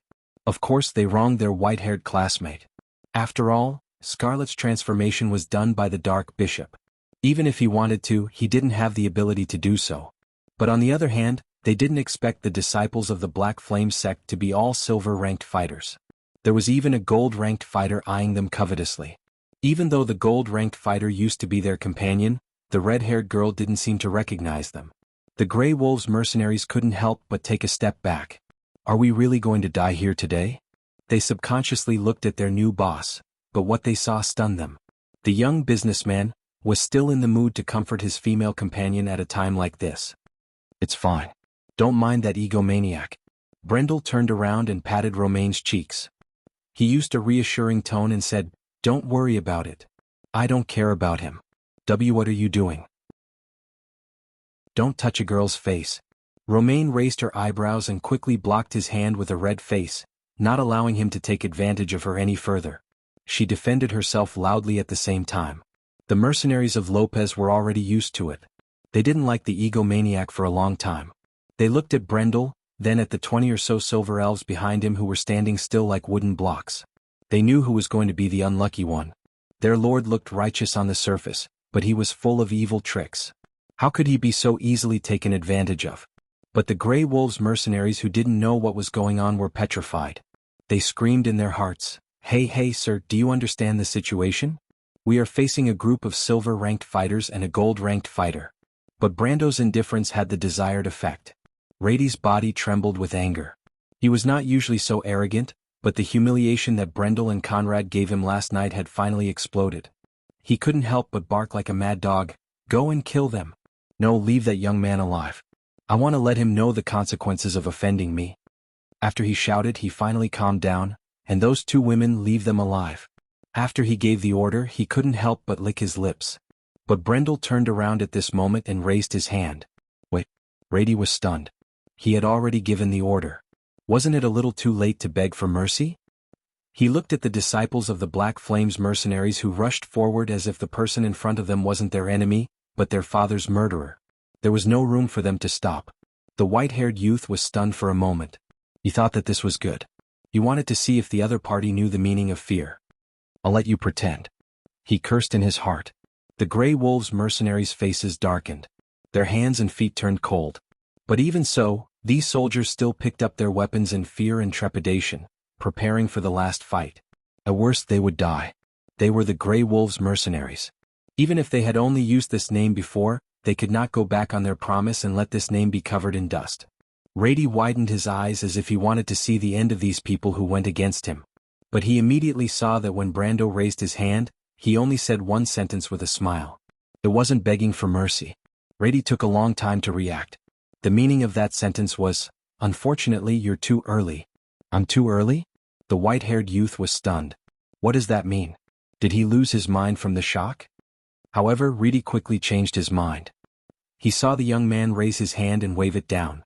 Following that, more than 20 expressionless elven infantrymen in heavy armor moved. Reedy's expression changed when he saw them move. He was indeed too early. If he was late by a day or two, even if he couldn't do anything to Brando, at least he wouldn't have lost his life here. But there was no medicine for regret in this world. When Rady's expression changed, the Grey Wolves mercenaries, the mercenaries of Lopez, and even Amandina's expression changed at the same time. Because everyone could see that the 20 or so silver elf imperial guards were suddenly emitting colorful lights. Some were bright, some were dim, and those were like rainbows, they wrapped around their armors and weapons, and they could only mean one thing: elemental power. The strongest heavy infantry in the continent, the Knight of the Holy Cathedral. What elves were only suited to be hunters, rangers, and archers? Rady felt that the words he said before were like slaps to his face. The disciples of the Black Flames mercenaries didn't even have time to wake up from their frenzied state before they were drowned in the rainbow light. Swords flashed, and human heads and demon heads flew high into the sky. 20 rainbows, unstoppable. To be continued. If you want to know what will happen next, please go to www.chidian.com to read more chapters. Support the author, support the original reading. Chapter 171. Perhaps it should be said this way. The battle had ended before it even began. The silver disciples of the Black Flames were as weak as newborn chickens in front of the elven heavy infantry of the Phoenix Guards who had mastered elemental power. The silver elves had a long lifespan and were a proud race that highly valued combat techniques. Their heavy infantry didn't just have outstanding physical attributes and excellent equipment. When you were faced with a warrior who had been constantly improving their combat techniques for hundreds of years, you could imagine how helpless you would be. A single glance or a single movement was enough to betray one's intentions in the eyes of the elite silver elves. Brando couldn't help but laugh when he saw the disciples of the Black Flames trying to show off their pitiful combat skills in front of the elven warriors.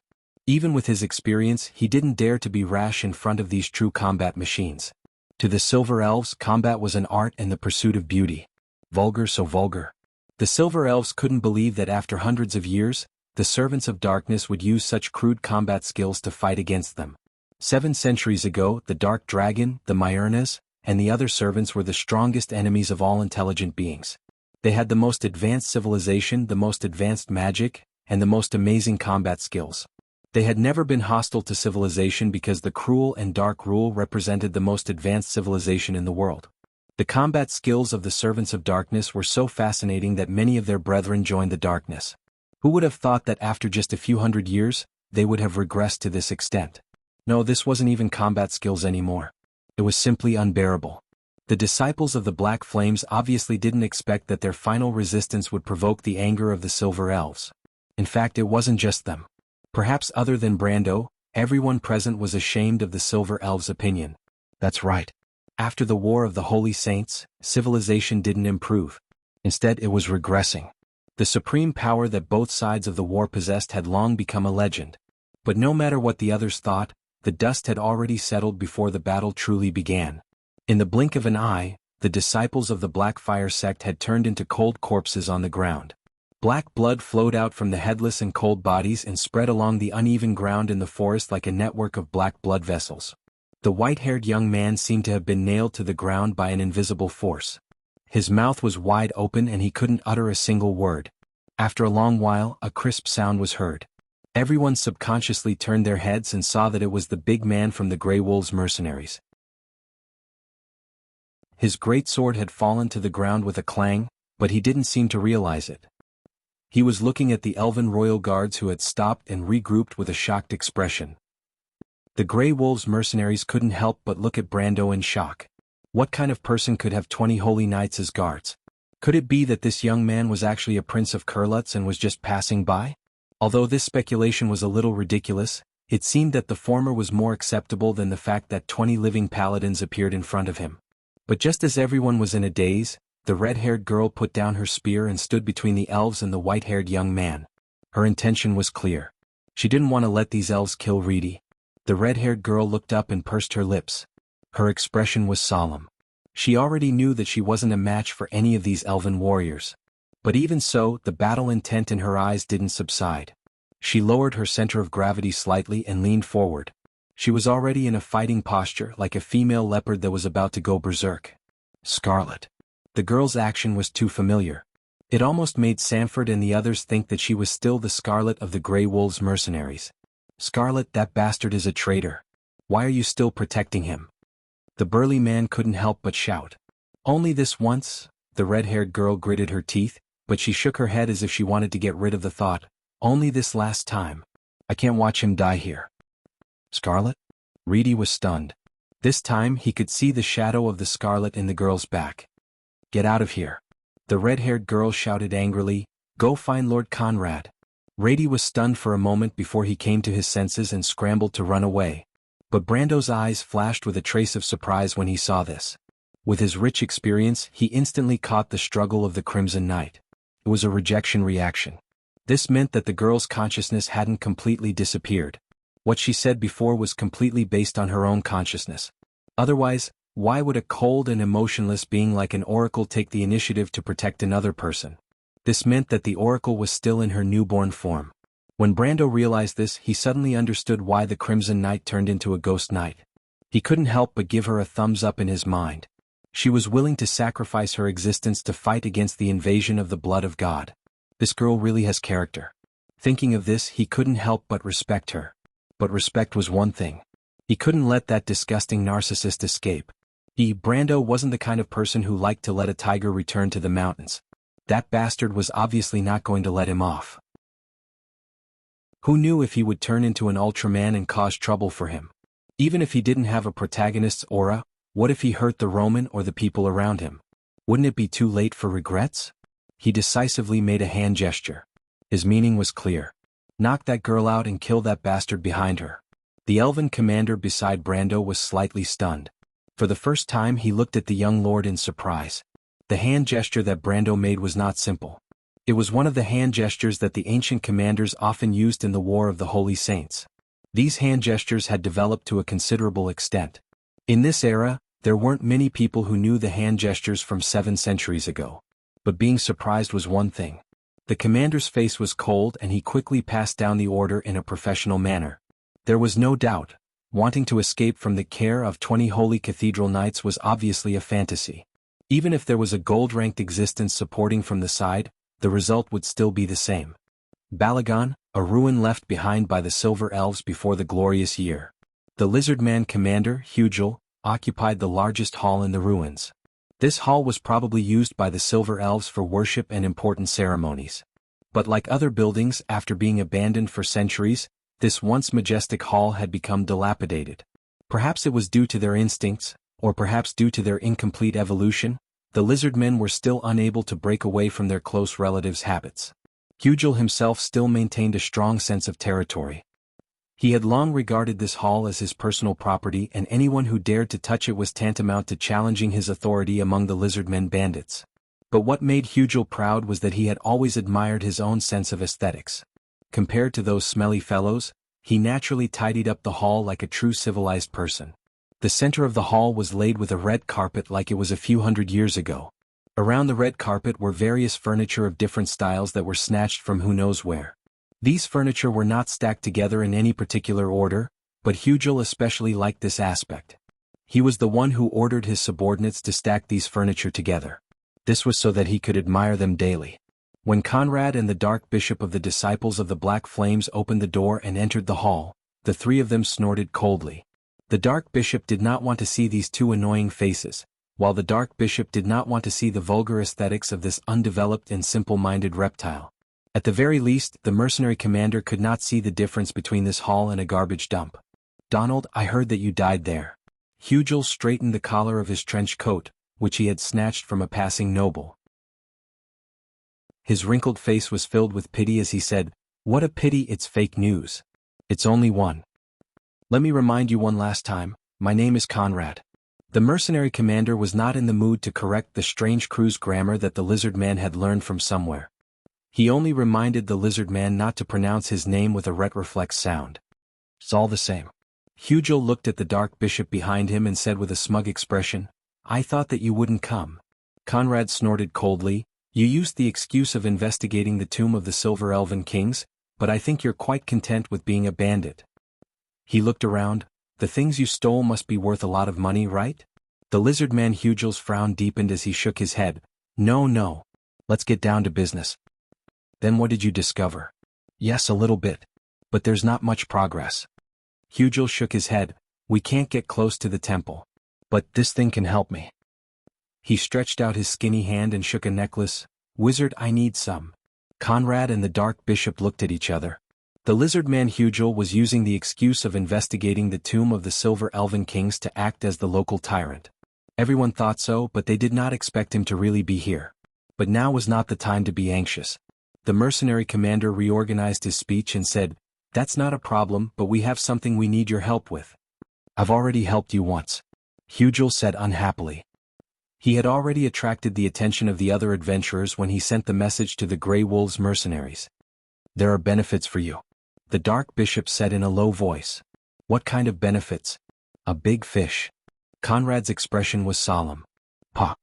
A muffled sound rang out. Brando grabbed the youth's white hair and pressed his head into the ground, causing him to cry out in pain. From the information Rady revealed, the truth was obvious. Even though Brando did not want to accept this result, he had to admit that the plot had changed. The other party had already set their sights on him. He should have thought of this earlier. He changed the way he completed the quest and the entire plot was reversed. The previous guide did not mention the betrayal of the Crimson Spirit Knight and Rady, nor did it mention that Conrad would be the first to enter the Balagon ruins. In other words, the other party had completely given up on tracking Buga and Makarov, and focused on searching for him. This was all a facade created by that damn sly fox. Even though Brando was furious, he had to admit that the other party's plan was successful. It caused him a lot of trouble and made him angry. The consequences were severe. Amandina did not say a word after hearing Rady's description.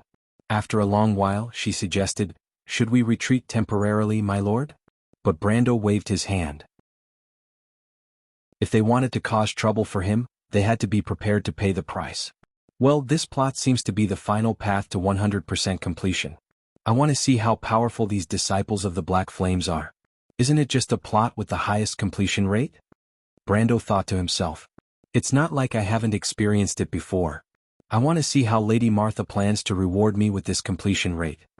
But just as he was about to flip out, Sanford carefully approached him and whispered, "My lord, what about Scarlet?" Brando turned around and saw the future spirit knight lying on the ground as if she was asleep. A few elven warriors were guarding her. That was impossible. Not to mention what the new Grey Wolves mercenaries would think. Even he himself would not agree to it. Scarlet had already formed a connection with the Eversong card set. If her fate was irreversible, the best outcome would be the same as Medisha. But because she was a newborn angel, and according to Rady's description, she was sealed by a low-ranked priestess. Perhaps she could be saved. I'm not a madman who wants to seal anyone into a card, but I'm willing to do so if it's possible to save this girl with her personality. Moreover, he might even have a gold-ranked subordinate out of thin air. Therefore, he replied without thinking, "Bring him along. After all, he's your companion. Maybe he can still be saved." "Really?" Sanford exclaimed excitedly. Brando nodded, "I can only give it a try." Sanford quickly nodded. He knew that Scarlet's condition was not normal. "What about this bastard?" Amandina looked at Rady with disgust and asked softly. Sanford seemed to have regained his strength when he heard Amandina's words. He struggled to raise his head, and his face was filled with tears mixed with mud. He shouted with all his might, "You promised that as long as I told you everything you wouldn't kill me. I'm a man of my word." Brando nodded. He clapped his hands and stood up, looking at the silver elf beside him. "Commander, I'll have to trouble you to do it for me." To be continued. If you want to know what will happen next, please go to www.gdn.com to read more chapters. Support the author, support the original reading. Chapter 172. If he wanted to achieve a 100% completion rate, he would need to uproot all the enemies in front of him. The difficulty of this mission was far greater than what Brando had imagined. He originally thought that he only needed to save the Grey Wolves mercenaries, but now it seemed that he was too naive. The Amber Sword's mission system is not easy to fool. Even in this world, it still shows its true colors. Even though that was what he said, Brando still cursed the members of the Torrential Rain mission 100 times in his heart. He counted the number of enemies he would have to face. The Grey Wolves mercenaries mentioned that there were more than 100 Lizardmen bandits, but the mission guide clearly stated that there were more than 1,000 of them, perhaps even more. Then there were the disciples of the Black Flames. Their numbers would not be less than 200, and their strength would be above Iron rank. Lastly, there were the 70 dark mercenaries under Conrad, whose strength was similar to the disciples of the Black Flames. The Paper Cards mercenaries were also the only one with the most accurate numbers. This is good news. Then there was the commander of the Lizardmen, Hugel, who was at the pinnacle of silver rank, and Conrad was undoubtedly at the gold rank. As for the Earth Oracle accompanying the disciples of the Black Flames, Brando did not even want to mention it. However, Brando did not know that there was a dark oracle, or else he would have cursed out loud. He thought for a while and turned his head to see that the Silver Elves had already dealt with the white-haired egomaniac. The Grey Wolves mercenaries were treating their wounds with the help of their fellow mercenaries, the mercenaries of Lopez. Perhaps because of their similar backgrounds, the two groups got along very well. "What do you plan to do?" a voice sounded from beside him. Brando looked at the Silver Elf commander who was wearing a golden helmet and froze for a moment. If that human did not lie, the disciples of the Black Flames and the Lizard Men should be converging, and their speed should be about the same as ours. When we arrive, we will not only be facing a motley group of lizard men. The Silver Elf commander seemed to be explaining something that had nothing to do with him. "That's basically correct," Brendel replied without thinking. "But I'm guessing that Conrad has already met with the lizard men commander, Hugel, because he wants to prevent us from sneaking out from the north." The Silver Elf commander looked at him without saying a word. Although Brando and his subordinates were still incomparably powerful at this time, and it seemed like they could easily flatten the lizard men, he knew that this was far from the truth. He had never heard of an SSS-level mission that could be completed by pushing. They should have already sent out their spies. "You thought we would run away?" Brando smiled. "But that's good, I want them to make a mistake." Brando's guess was not wrong. That evening, the lizard men dragon hunter cavalry spread out from their nest in Balagon. The next morning, the withered shrubs on the hillside rustled as a human hand and a slender elf hand separated them to the left and right. Behind the shrubs, Brendel and the Silver Elf commander calmly observed the movements in the valley. Brendel pondered for a moment before he spoke. "Dragon hunter cavalry. This is the third group since yesterday." The Silver Elf commander's silver eyes reflected the scenery of the valley below, but there was no change in his expression. The Dragon Hunter cavalry's speed and agility in the forest surpassed any cavalry in this era, but it was still far inferior to the Myrna Shadow Knight. The Dragon Hunter cavalry leaped through the forest, its swift figure occasionally passing through the gaps between the canopy, but it was still a little too slow in the eyes of the Silver Elf Master Warrior. From this distance, it's already twice the patrol range of a bandit's nest. Even if it's under the tree herders, it's still not normal. Brando muttered to himself, "Looks like we've entered the storyline mode." "What?" The Silver Elf commander turned around. "Nothing," the young man realized his slip of the tongue and quickly corrected himself. "I'm just estimating the distance." "That's unnecessary." The Silver Elf commander glanced at him. This was not the first time they had done something like this since last night. Brando quickly nodded. "There's nothing to see, let's follow the original plan." He turned around and shouted, "Sanford." The young man who was originally a Grey Wolves mercenary, but was now Brendel's subordinate, panted as he ran up from below. He looked up at the two people above and asked, "Here, my lord, what's the matter?" Even though he had just joined, Brando had already instructed Amandina to tell them his true identity. Of course, it was not a big deal for adventurers, travelers, or even merchants to use a fake identity, but these mercenaries were still happy that Brando trusted them so much. Compared to being a merchant, a future lord's identity was much more attractive to these mercenaries. Compared to a wandering life, these mercenaries were more willing to become a noble's follower. At least they could settle down. Especially from the description of the mercenaries of Lopez, it was obvious that this young lord was different from the other nobles who were opinionated and cold. Even though they had just learned a lesson from the maned wolf, Makarov, what could they do in this chaotic world? They could only work harder to gain the lord's attention. "Pass down the order, get ready to move." Brando looked down at the valley below and replied, "No problem, I'll go now." But halfway through, the young man turned back and asked with a puzzled expression, "My lord, there's something I don't quite understand." Sanford hesitated for a moment, but still mustered up his courage to ask, "I feel that with my lord's current strength, there's no need to go through so much trouble. We just need to kill our way through, and I believe that the lizard men will not be able to stop us. Even if they are in cahoots with the disciples of the Black Flames, it will still be the same. As far as I know, even if it's Erwin." He did not finish his sentence. Even the royal family of Erwin wouldn't be able to gather more than 20 temple knights. Although the total number of temple knights in Erwin was more than 20, it was important to understand that not all of these temple knights were loyal to the nobles. Even if there were some who were loyal to a certain faction, not all of them were loyal to a certain faction. Sanford's words sounded like he was questioning Brando's identity, so he shut his mouth. But Brando still understood what he meant. He smiled and replied, You might be a little disappointed to hear this because these elven allies are not my subordinates. They are fighting alongside us because they have the same goal as us. Another reason is that they cannot leave the area too far, or their strength will gradually weaken. The young man was stunned. He did not understand what Brando meant by their strength weakening. But he immediately replied loudly, "No, my lord. You misunderstood. We will not be disappointed.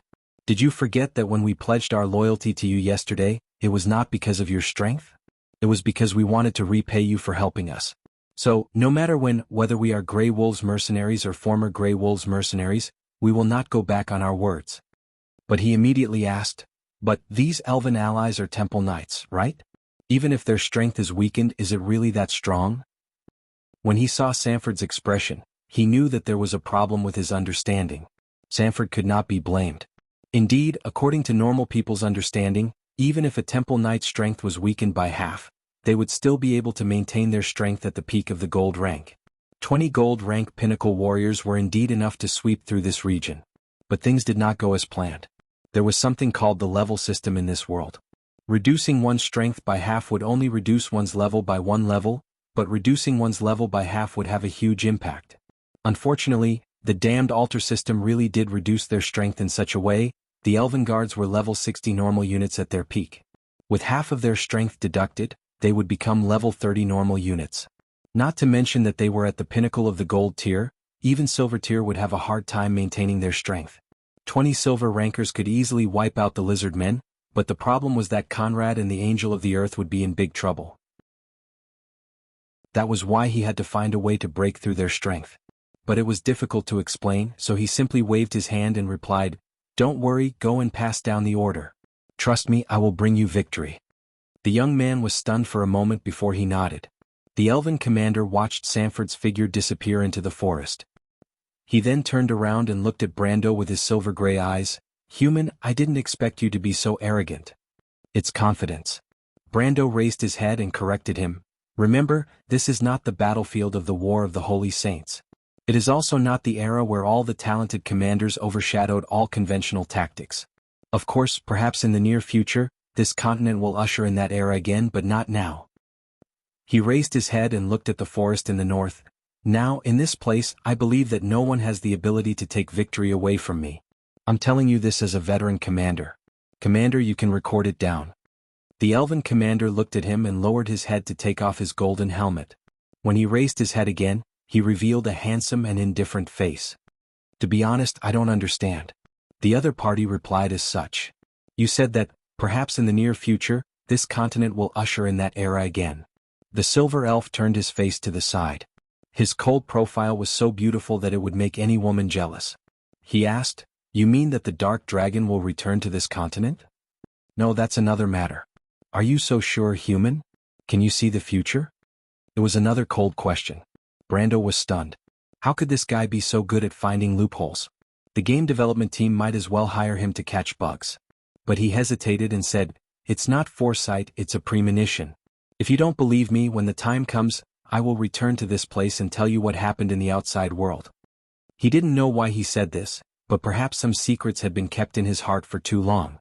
This guy is just a ghost that can't leave this place, he thought. The elven commander paused for a moment, then smiled coldly. "Nalathar." "Brando." "Brando, then I'll wait to see your so-called victory. This bastard, he still doesn't believe me." "As you wish." Brando gritted his teeth and replied. To be continued. If you want to know what will happen next, please go to www.chidian.com. There are more chapters. Support the author, support the original reading. Chapter 173. From Aekin's point of view, the silence in the valley was strange. In fact, he did not like the silence because danger always lurked in the calm. It was like a venomous snake hiding in the dark, ready to jump out and bite you. Aekin was a lizard-men dragoon hunting squad leader. Usually, the orders he received were straightforward and simple: attack or plunder, but dragoon hunting squads would occasionally act as scouts, which was one of the most annoying tasks for the lizard-men. Being a scout was too dangerous, especially in the forest. Professional skills were often more important than speed and agility. Aekin also did not like being unable to display his advantages. He raised his head, his long and narrow eyes reflecting the white gold rays of the morning sun. The warmth of the sun dispelled the last trace of coldness from the night before. When the warmth seeped into the lizardman's cold blood, he could not help but shiver. The lizardman lieutenant shook its head in disgust. It used the unique nose structure of the lizardmen to track the unusual smell in the air. The order asked them to search for traces of a group of humans, but where were they? To the north of Chablis was a vast and boundless forest. To be honest, Aiken felt that finding a few people in the forest was a bit of a fantasy. But the lizardman lieutenant still carefully held onto his spear. His right hand pointed forward, with only 3 fingers pointing towards the forest in front of him. He made a series of high-pitched sounds, ordering his men to spread out and enter the forest. However, it didn't realize that it had made a mistake at this time. When Aiken sent his men into the strange forest and disappeared without a trace, he realized what was going on. But it was too late to react. The lizard man hurriedly retreated while trying to come up with an excuse to explain to Hugel, the leader of the lizard men, that his carelessness had cost the lives of 4 precious dragon hunters. This question was not easy to answer. Hugel was a vulgar and unsociable nouveau riche in the eyes of most of his men, but he was also a shrewd lizard man. Aiken knew that his leader was not easy to fool. How should he answer? However, it soon realized that it did not need to worry about this problem. When he turned around, he saw a human and an elf standing behind him. He had no idea when they appeared, but he knew that the elf was staring at him coldly. No, it should be a silver elf. Recently, they often went to the graveyard of the silver elf kings to cause trouble, so Aiken had learned something. That silver elf was emitting the aura of a peak gold rank expert. The outcome of the battle was predictable. It was hard to imagine how the 5 weak lizardmen riders would be able to put up any resistance in front of more than 20 gold pinnacle warriors. Therefore Aiken had no choice but to surrender. Sometimes a small mistake could cost a person his life. However, the only thing that made the lizardman lieutenant happy was that the people who had captured him didn't seem to want to kill him for the time being. Unfortunately, this was only one of the many pieces of bad news that seemed easier to accept. As a scout, Aiken knew that the scouts would sometimes catch some of the captives and let them live a little longer before they got the information they wanted. But in the end, there was only one outcome. The scouts would not bring a burden with them. This sounded a bit strange, but it was the truth. Sometimes, death was not the most terrible thing. If you didn't tell the truth, the cold-hearted scouts had many ways to make you taste a taste worse than death. As a veteran scout and an even more experienced lizardman bandit, Aiken was not unfamiliar with what was going to happen next. However, it wasn't afraid because it was prepared to spill everything it knew as long as the other party interrogated it. Lizardmen did not have any moral integrity. And as a bandit, the lizardmen did not have any moral integrity. His hands and feet were tied tightly with a rope, but he still raised his head and carefully looked around. However, Aiken soon discovered a fact. If they wanted to catch some of the captives, they caught too few of them. The lizardman lieutenant saw that all of his subordinates were dead. For no more, no less. He was not stupid and immediately realized that his survival situation might be a bit dangerous. Then who were they? What did they want? While Aiken was thinking about this question, his vision suddenly darkened. The 2 humans and the silver elf who had captured him before were standing in front of him. The lizardman lieutenant immediately swallowed his saliva and rolled his eyes. If he could survive, he was willing to do anything. But the key was how to save his life. While he was thinking about this profound question, Brando was also staring at him. Because the Amber Sword was not a game that played according to common sense. In fact, the players who had moved from PCs to next-generation home consoles gradually figured out this rule after a lot of losses. Of course, this experience was gradually passed down through the process of accumulation. After experiencing the virtual world, Brando naturally learned how to adapt to the way the cards were played in this world. He first stood in front of the lizardman lieutenant, carefully looked at him, and then smiled slightly. He squatted down in front of Aiken, stretched out his hand and patted the lizardman's rough, narrow face and said gently, "I know," he said, "you're thinking about what I'm going to ask so you can tell me everything you know and then beg me to spare your life, right?" Aiken opened his mouth wide, revealing about 100 sharp teeth. He now felt as if he was ready to fight any enemy, but he didn't expect to be punched in the face by his opponent. The lizard man shook his head. He couldn't figure out how this human knew what he was thinking. Or did he have the ability to read his mind? But if he had such an ability, didn't that mean that his only chance of survival was gone? Aiken couldn't help but tremble. He didn't ask for a chance of survival, he just hoped that these terrible enemies wouldn't torture him before he died. He couldn't help but stare at Brando vigilantly with his prismatic pupils. "Are you afraid?" Brando asked again. When he said this, he heard a low snicker behind him. He recognized that it was the voices of the Roman and Amandina, as well as the wild elf sisters. Then most of the mercenaries of Lopez joined in. Brando couldn't help but feel a little annoyed. Can't you see that I'm in the middle of something? But he couldn't do anything about it. In fact, when he said this to the lizard man for the first time, everyone present was shocked. But after the second time and even the third time, they realized that their lord was just pretending to be mysterious. Perhaps these people didn't understand that Brando didn't have the ability to read minds, nor was he pretending to be mysterious. He had dealt with these bandits and robbers too many times, and he already knew their basic reactions like the back of his hand. Brando already knew which NPCs had integrity and which ones didn't. The lizard man Aakin didn't have the time to care about others. He was terrified by Brando, and he was almost certain that this human was a wizard. A wizard who could see through people's hearts. Of course, he still had a trace of doubt, but he saw Brando stand up and take out a ruby from his chest. He pointed at the lizard man and asked, "You can try answering my question." Aakin was skeptical, but when he opened his mouth, he found that he couldn't make a sound. Even though his mouth was still opening and closing, there wasn't a single sound. This time Aakin was really frightened. Even though wizards in this era were far less mysterious than they were in the Age of Chaos, the people in this remote mountain area still thought that these people held terrifying power. Aakin couldn't help but stare at Brando in a daze. He didn't understand why he stole his voice. But Brando held the ruby in his hand and dispelled the spell. He looked at the energy in the gemstone and saw that there were still 6 rounds left. Then he put away the gemstone and said to the lizard man with a serious face, "See? I can take away your ability to speak and I can also return it to you. Voice is a part of the soul. I can take away not only your voice but also your soul." The young man's voice turned cold. The body will rot but the soul will live forever. Therefore the punishment and pain of life are usually temporary. Have you ever tasted the taste of eternal torment and flames? Aakin shivered and quickly shook his head. Brando smiled gently and crouched down to touch the lizardman's forehead. "Then can you do me a favor?" The lizard man nodded repeatedly. "You mean they retreated to the southwest?" "Yes, boss. My men saw them retreating to the southwest valley. I don't know if they have discovered us." Aakin pushed open the door and entered the hall that belonged to Hugel. He saw one of his comrades reporting something to their boss who was sitting on a high chair in the middle. This scene made him nervous, but his survival instincts prevailed. He took a deep breath and sorted out his thoughts before walking forward. The lizard man who was reporting seemed to have finished what he wanted to say. Under Hugel's signal, he turned around and walked past Aakin and left the hall. The lizard man captain did not dare to look back or meet Hugel's gaze.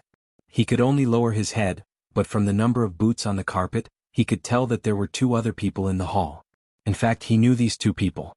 They were both humans, but they seemed to be friends with their boss. Aakin had seen them yesterday afternoon, but he knew that it was his boss's business and he didn't dare to ask. He recited what Brando told him in his heart. All Martha above, he swore that he had never been so serious even when reciting prayers. The threat of that human wizard still lingered in his ears. It was a matter of life and death. To be continued. If you want to know what will happen next, please go to www.chidian.com to read more chapters.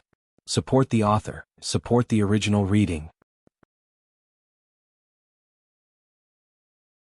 Chapter 174. At the same time, Conrad and the Dark Priest of the Black Flame Church were also sizing up the new lizard. But to their surprise, these low-level reptiles seemed to have the same face. At least in their eyes, this lizard, and the previous lizard, did not seem to be any different in appearance. Perhaps the pattern was different? On the other hand, Hugel recognized his subordinate and asked, "Egan, you're back earlier than I expected. Did you find the target?" Hugel didn't need to use the awkward Kurlutz language and was able to speak fluently. "Yes, boss." Aakin lowered his head and replied fearfully. His attitude did not arouse Hugel's suspicion as he had always required his subordinates to treat him with respect. However, the bandit leader was a little impatient. He waved his hand and replied, "When did you become so hesitant, Aakin? What did you see this time?" "It's like this, boss." The lizard man captain swallowed his saliva and stammered, "My men and I were ambushed in the south and we lost some men. The ambushers seemed to be those humans. There were a total of 15 of them, 2 women and a young man leading them. They were very powerful and we did not even have time to react before we lost 4 of our brothers." "South." Hugel was stunned as if he did not hear about the loss. "Are you sure it's south?" Aiken was startled as he thought that his boss would be furious. However, it quickly reacted and nodded. What did he say? Conrad was already impatient as he listened to the two lizard men chattering in their native language. When Hugel raised his voice, he knew that there was a problem. He immediately grabbed the lizardman's shoulder and asked. Hugel slapped his hand away and scolded, "This time it's the South." "That's great. Donald, is your opponent playing hide and seek with us?" "Southeast, south, southwest." The Dark Bishop was stunned. "This does not make sense. There must be a conspiracy." "Plot my ass." The lizard man bandit leader cursed. "The current situation is very simple. The enemy has already discovered your presence. That bullshit young man you sent to bite down on the other side must have been killed by the other side. Those humans are fleeing towards the south. Split into 3 groups. They are trying to distract us. I have seen this kind of trick many times." "Impossible." The Dark Bishop of the Black Fire sect almost jumped up. "My oracle went with that guy." He excitedly took out a crystal from his robe with his withered claw. "The crystal hasn't broken yet, which means that they are fine now." "Then your foolish divine envoy must have gotten lost." Hugel coldly mocked. "An oracle can get lost? Are you farting, stupid lizard?" Conrad interrupted the lizard and turned back to stop the excited Dark Bishop. "Why are you being so impulsive?" he said angrily. From this point of view, the lizard was right. The other party had already discovered our intentions. They definitely won't run into us again. Escaping is inevitable, so we can't wait here any longer. Then what should we do? The Dark Bishop was stunned for a moment. "Of course we chase after them." "Which group?" Hugel asked in an annoyed tone. Conrad looked at it coldly and replied indifferently, "I said you're an idiot and you're really an idiot. Are there only the 3 of us here? Where are your subordinates? Of course we will split into 3 groups. Are you afraid that a mere dozen silver-ranked guards will be able to defeat us one by one?" Hugel was speechless. He opened his mouth but realized that the damn human was right. "Then when do we set off?" he asked in a weak tone. "Of course, immediately." The Dark Bishop replied.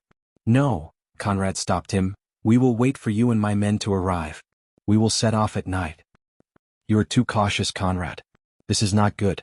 The low-ranking priest of the Disciples of the Black Flames had the same concern. After all, according to the report from the lizardmen hunters, the enemy retreated a little too cautiously. Even so, the priest of the Disciples of the Black Flames muttered. Hugel glanced at the 2 of them and reminded them, "Don't forget that I have to take half of the credit for this matter." The 2 of them looked at the lizard man with a disdainful expression and snorted in disgust. They were not as shameless as him. However, none of the 3 big shots noticed that the lizard man Lieutenant Aiken, who had been keeping his head down the whole time, had secretly let out a sigh of relief. He thought to himself that this time, the terrifying wizard would finally return the soul that he had kept in captivity, right? What did the other party say? As long as he was not dead when the moon rose, it meant that his soul had returned to his body? Aiken could not help but feel apprehensive. That cunning wizard wouldn't go back on his words, right? He shuddered. Night quickly fell. Regardless of whether Aiken lost his soul when the moon rose, Conrad, Hugel, and the others began to move. A few miles away from the top of the hill near the Silver Elves' ruins, one could see torches lit up in the ruins below. It looked like a sea of fire. In fact, such a scene was not common in the past, because it meant that the lizardmen bandits were about to make a big move. They were gathering. However, it was not easy to gather the lizardmen together, especially when one had to reorganize more than 1,000 lizardmen who lacked the basic concept of left and right. It was an even bigger project. About an hour later, another long line of torches appeared from the west and entered the Balagon ruins. The dots of torches quickly gathered together, and the gathered torches seemed to illuminate the sky in that direction. At the same time, 4 figures stood silently on the mountain. "The disciples of the Black Flames have gathered," Brando whispered as his eyes reflected the light of the fire. "Conrad's men are here too," Sanford added. Brando nodded. "Are you sure they will split into 3 groups, my lord?" Sanford turned back and asked, "What if they form a single group? What if they see through our tricks?" "There are no ifs," Brando thought to himself. How could there be ifs with his ability to lure the lizardmen? If he was facing the elite army, especially the army led by the talented commanders of Madara, his little tricks might not work. However, the lizardmen bandits would definitely not be able to guess his intentions. He had a huge advantage. He knew how strong the lizardmen were, but the lizardman's understanding of him was still limited to the 12 silver-ranked guards that Rady had described. Under these circumstances, no matter if it was the lizardmen commander or Conrad of the Paper Cards mercenaries, none of them would have thought that Brendel's plan was to take all of them, and take a large amount of EXP. Even if Brando told them himself that he wanted to use only a dozen silver-ranked warriors to wipe out a 1,000-strong group of bandits, they would probably think that he had lost his mind. However, Brando paused for a moment and turned back to answer. Even in the worst-case scenario, they will only form a single group.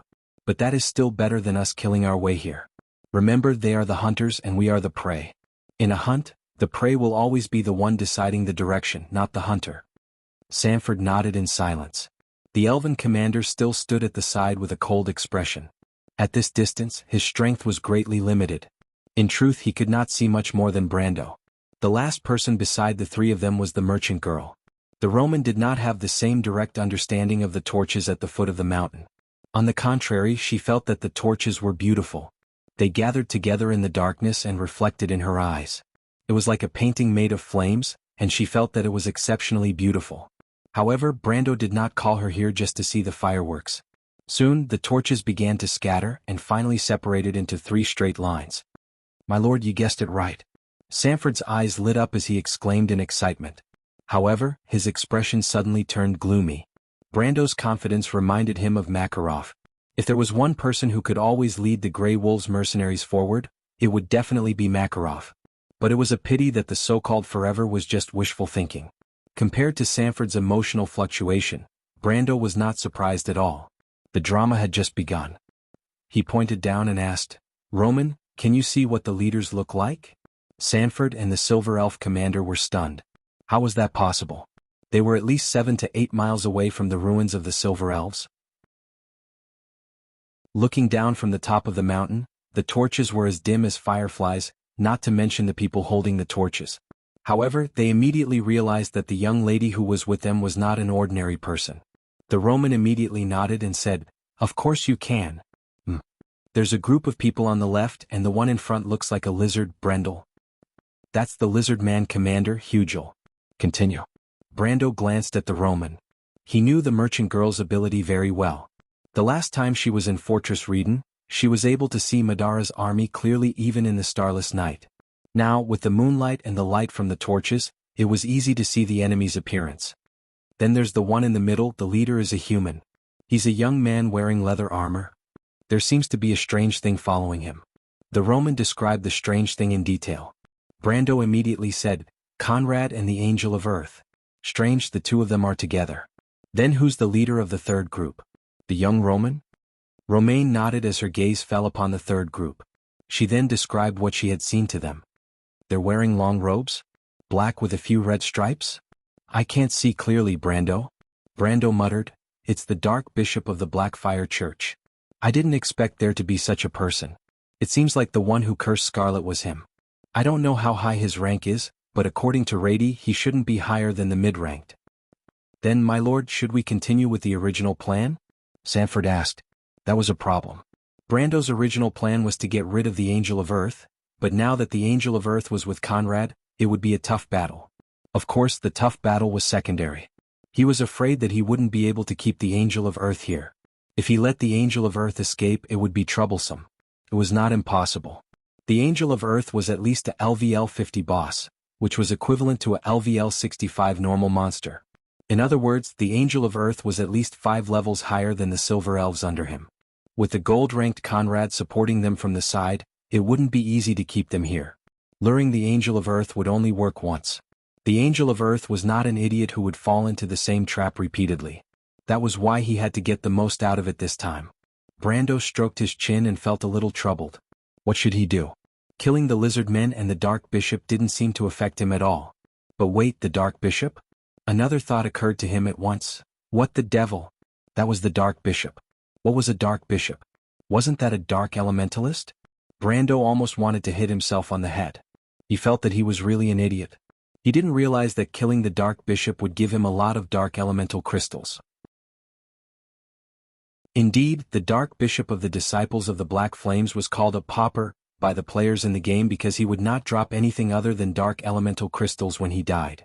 Brando was influenced by his thoughts and forgot that the dark elemental crystals were what he needed now. Once he thought of this, the young man felt that his mind was suddenly opened up. Once the Dark Bishop was killed, the blood of gods in scarlet would be temporarily suppressed because of the loss of control. Wouldn't that mean that he would have another powerful warrior in his hands? So he immediately clapped his hands and replied, "No, let's start with the Dark Bishop first." Everyone was stunned. They didn't understand why the young lord's plan changed so suddenly. But Brando patted the head of his hunting dragon and made it turn around. At the same time he smiled awkwardly and said, "Sometimes there will be some changes in the plan. This is normal. Don't worry, this won't affect anything. Anyway, let's go back to the ambush location. I don't plan to fight with them here." To be continued. If you want to know what will happen next, please go to www.gdn.com to read more chapters. Support the author, support the original reading. Chapter 175. 4 hunting dragons traveled through the darkness. Their faint shadows were like flowing water across the valley. The rider in the lead raised his hand high. The knights stopped abruptly, turned around in unison, and dismounted from their horses one after another. One of his hands was on the hilt of his sword, and his thigh crossed over a saddle made of some unknown leather. When his foot touched the ground, he heard Romaine's complaints as she shook her body on the back of the hunter dragon. "Brando, it's so uncomfortable to ride this thing." The merchant girl frowned and said with one hand on her neck, "It's not exciting at all." Brando smiled and walked over to help the girl down from the hunting dragon. He thought to himself, "How can our Roman lady follow me obediently?" The hunting dragon was a 2-legged reptile. When it moved forward, its spine would twist in Anne's shape. If the rider did not undergo specialized training, it would be strange if they had a good time. Otherwise, why would he waste dozens of EXP to learn this skill from the lizardmen captives? He had been tricked once in the game, so why would he step into the same trap again? But when the young man saw that his female companion's face was not looking good, he could not bear to see her like this. He replied gently, "You should go and rest. After all, the Roman would not be able to interfere in the upcoming battle." "Then I'll go to sleep." The Roman jumped down from his arm and winked at him. "I'll pray for you, Brando." "In a dream?" Brando asked impatiently. "Yes, in a dream." The girl nodded seriously. She smiled and her bright eyes narrowed into an arc. She looked at him as if she had won a small victory. She turned around and ran past Lopez, who was walking out of the forest. Brando also smiled in his heart. He liked the merchant girl's optimistic attitude no matter what kind of adversity she was in. That night in Bucci, the Roman's first action had deeply attracted him. It was undeniable that he had inherited Brando's emotions, but the merchant girl had also conquered his modern side. He took a deep breath and the cold night air immediately seeped into his lungs. His slightly feverish head gradually calmed down. When the young man saw the Nightsong tiger among the mercenaries, he paused for a moment before gesturing to the experienced mercenary leader. "Go back and prepare, the enemy is less than 5 miles away from us. Hurry up, there are more than 200 lizards. I want all the experience points left." Brando didn't like to talk too much before a battle. He had already made it clear that this was just a small ambush. Compared to the past in the game, it couldn't even compare to a slightly larger scale team activity. "Experience?" Sanford dizzily jumped down from the hunting dragon's back and caught the phrase that he didn't understand. The Nightsong tiger glanced at the young man and pursed his lips. In fact, he was already used to the strange words that came out of his lord's mouth from time to time. Not only him, but those who had spent some time with Brando were already used to it and even learned a lot from him. "I'm talking about the enemy." Brando corrected himself with a straight face. The silver elf commander glanced at him and the corner of his mouth twitched slightly. Brando's order was quickly carried out. The group returned to the forest on the hillside and the young man began to arrange the battle strategy. Facing a group of level 20 enemies, Brando decided to use the most common method in the game, divide and conquer. He, the Nightsong tiger, and the silver elf commander hid in the forest and looked down at the silver elf guards and mercenaries. As the most professional warriors from the War of the Holy Saints, the silver elves' armor were all polished by experienced elven craftsmen, so there was no need to worry about it reflecting the moonlight. The mercenaries, on the other hand, were mostly wearing light leather armor. Even their chainmail was painted black, so there was no need to worry about it. The elves lined up behind the bushes and squatted down, holding their double-ended swords with one hand. Due to the same concern, their swords were also covered with dried leaves. About 30 feet behind them, The mercenaries were nervously holding their crossbows, not daring to even breathe. In fact, Brando did not want to have any casualties in this battle, so he let the elven guards be the vanguard while the mercenaries were only responsible for suppressing the enemy from a distance. His subconscious action to reduce the number of casualties was seen by the new Grey Wolves mercenaries as an act of compassion for his subordinates. Although Maned Wolf, Makarov was able to bring them victory time and time again, as a noble commander, their common mistake was to treat the casualties of their subordinates as mere numbers. In Wond, whose productivity far exceeded that of Earth in the Middle Ages, manpower was always a number in the eyes of a commander. However, Brando was born in the game, and as a player, every NPC deployment was bought with real money. Some of them were even obtained from special missions. It could be said that every NPC deployment was not easy to obtain, so naturally, they would not be willing to sacrifice them like cannon fodder. Of course, Brando did not realize that his subconscious action had aroused the loyalty of the new Grey Wolves mercenaries. He only took out his pocket watch and estimated the time. At most there was an hour left. He gently exhaled and shook his body to warm himself up in the cold forest before dawn. But he couldn't help but feel a little amused. It was just a small battle, but he actually felt a little nervous. Ever since he joined Grace's divine force to fight against Madara, he was always in command of 3 to 4 regiments.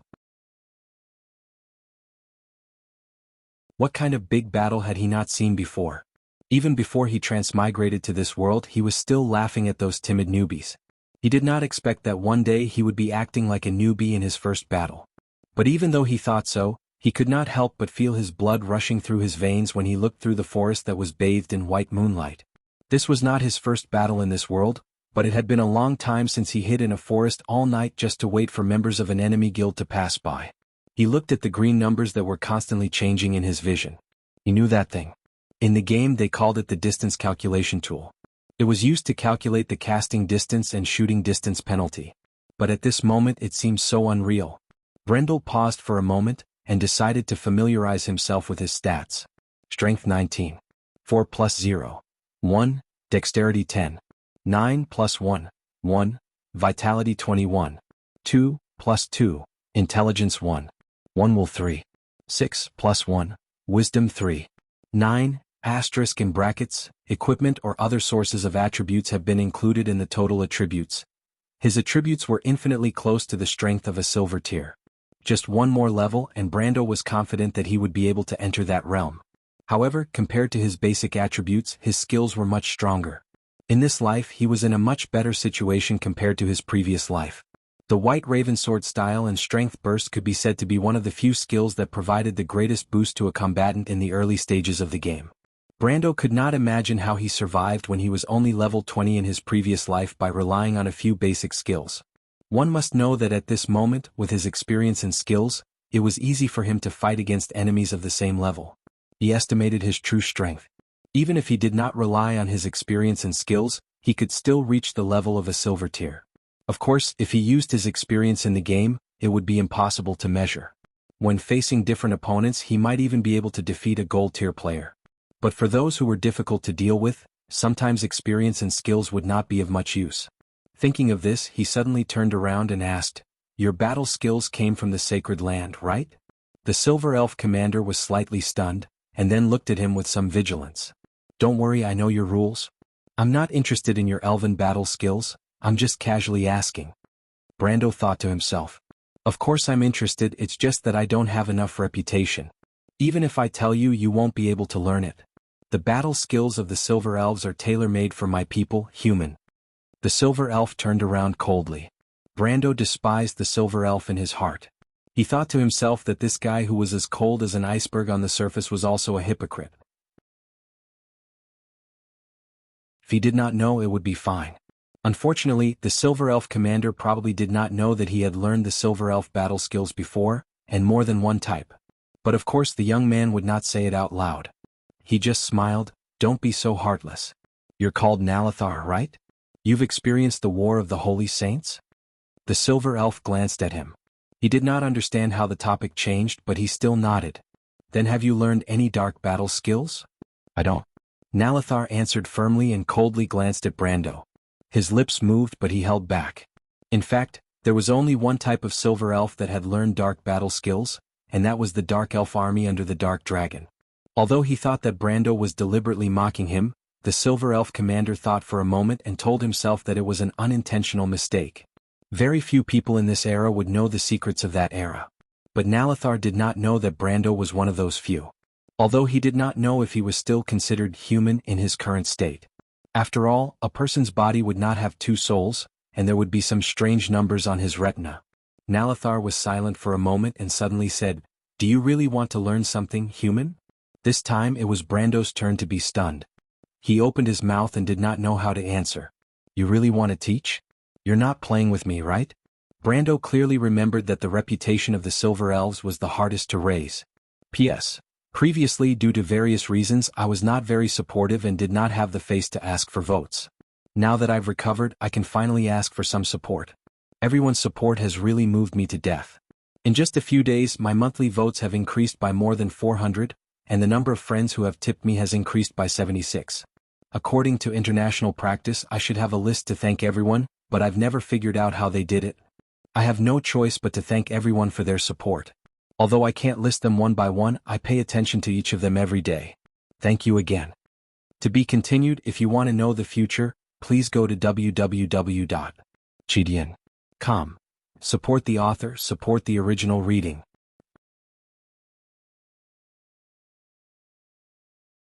Chapter 176. You don't want to? Nalathar looked back at him, his eyes full of ridicule. Yes, of course I do. Brando quickly replied. Nonsense, who wouldn't want to learn the Elven Holy Land's battle techniques? Only an idiot. I can't teach you Elven battle techniques, so don't even think about it. Nalathar looked at him calmly and replied, Don't worry, I've already said that the Silver Elves' battle techniques are tailor-made for my people. Brando nodded, but he didn't think much of it. Then, I can teach you something that we understand ourselves. The Silver Elf paused for a moment. Learning how to judge the strength of your enemies on the battlefield is very important. Wait. Brando took a deep breath and interrupted him. You said inspect? The youth tried his best to calm himself down and asked. What a joke, that's an inspect skill. Looking at this cold Silver Elf now, he felt that she had become more amiable. After getting used to using numbers to measure strength, it was a little awkward for him to be like an NPC and use ranks to differentiate enemies. Moreover, without the inspect skill, there was no way to know what skills the enemy had. Of course, experience could provide some information, but it wasn't accurate for humanoid creatures.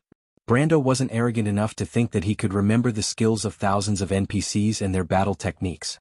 In the game, Martin should have taught him the inspect skill, but when Brando asked the veteran in Brags, he found that the veteran didn't know the skill at all. He thought for a moment. When he met the veteran in the game, it was already very late in the game, so it wasn't impossible for Martin to have learned the skill from someone else during that time. But after losing this clue, he found that it was unrealistic to find someone else to learn the skill. They were either too far away, or they were on the enemy's side. And now that Brando finally had a large amount of experience, he found that he had lost the opportunity to learn these skills. He had been worrying about this problem for a while now, and Nalathar had come knocking on his door. It had to be known that Identify was a skill that could be used to search others. It could see a character's basic stats and most commonly used skills. At higher levels, it could even evaluate a character's absolute strength. Using it to determine the strength of an enemy was far too easy. But when he looked hopefully at the Silver Elf, he saw the Silver Elf shake her head. Probing? Nalaethes replied, The name we gave to this ability is Deep Analysis. What? Brando was stunned. What in-depth analysis? He had never heard of it before. He knew that there was an advanced version of Inspect, called Eagle Eye. This skill was so overpowered that not only did it have the same effect as Inspect, but it also had a chance to steal skills from the enemies it killed. Unfortunately, Eagle Eye was Baron Bernargis's specialty, and the reputation required to teach this skill had to be at least ally rank. The problem was that this old man was Erwin's strongest opponent, the archenemy of Princess Griffin. In his previous life, how could Brando run over to him to farm reputation? Not to mention the price he would have to pay for doing so, he reckoned that his senior captain would have had a real-life PK with him first. Deep Analysis. Nalaethes repeated, This is actually a skill that every Silver Elf warrior knows. We use it to control the situation on the battlefield. Then what is it used for? Brando heard that this was a skill that every Silver Elf warrior knew, and his interest was piqued. As far as he knew, the Silver Elves were natural warriors. Their knowledge of battle and techniques was definitely not weak.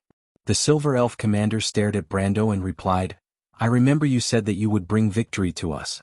You even asked me to record this sentence. Then I will remember it. This skill is equivalent to a bet. If you keep your word, I will teach you this skill." He turned around and smiled when Brando did not notice. Damn. I knew it wouldn't be that simple. Brando cursed in his heart. But it didn't matter. Whether it was the victory of this battle or the skill, he was sure to obtain it.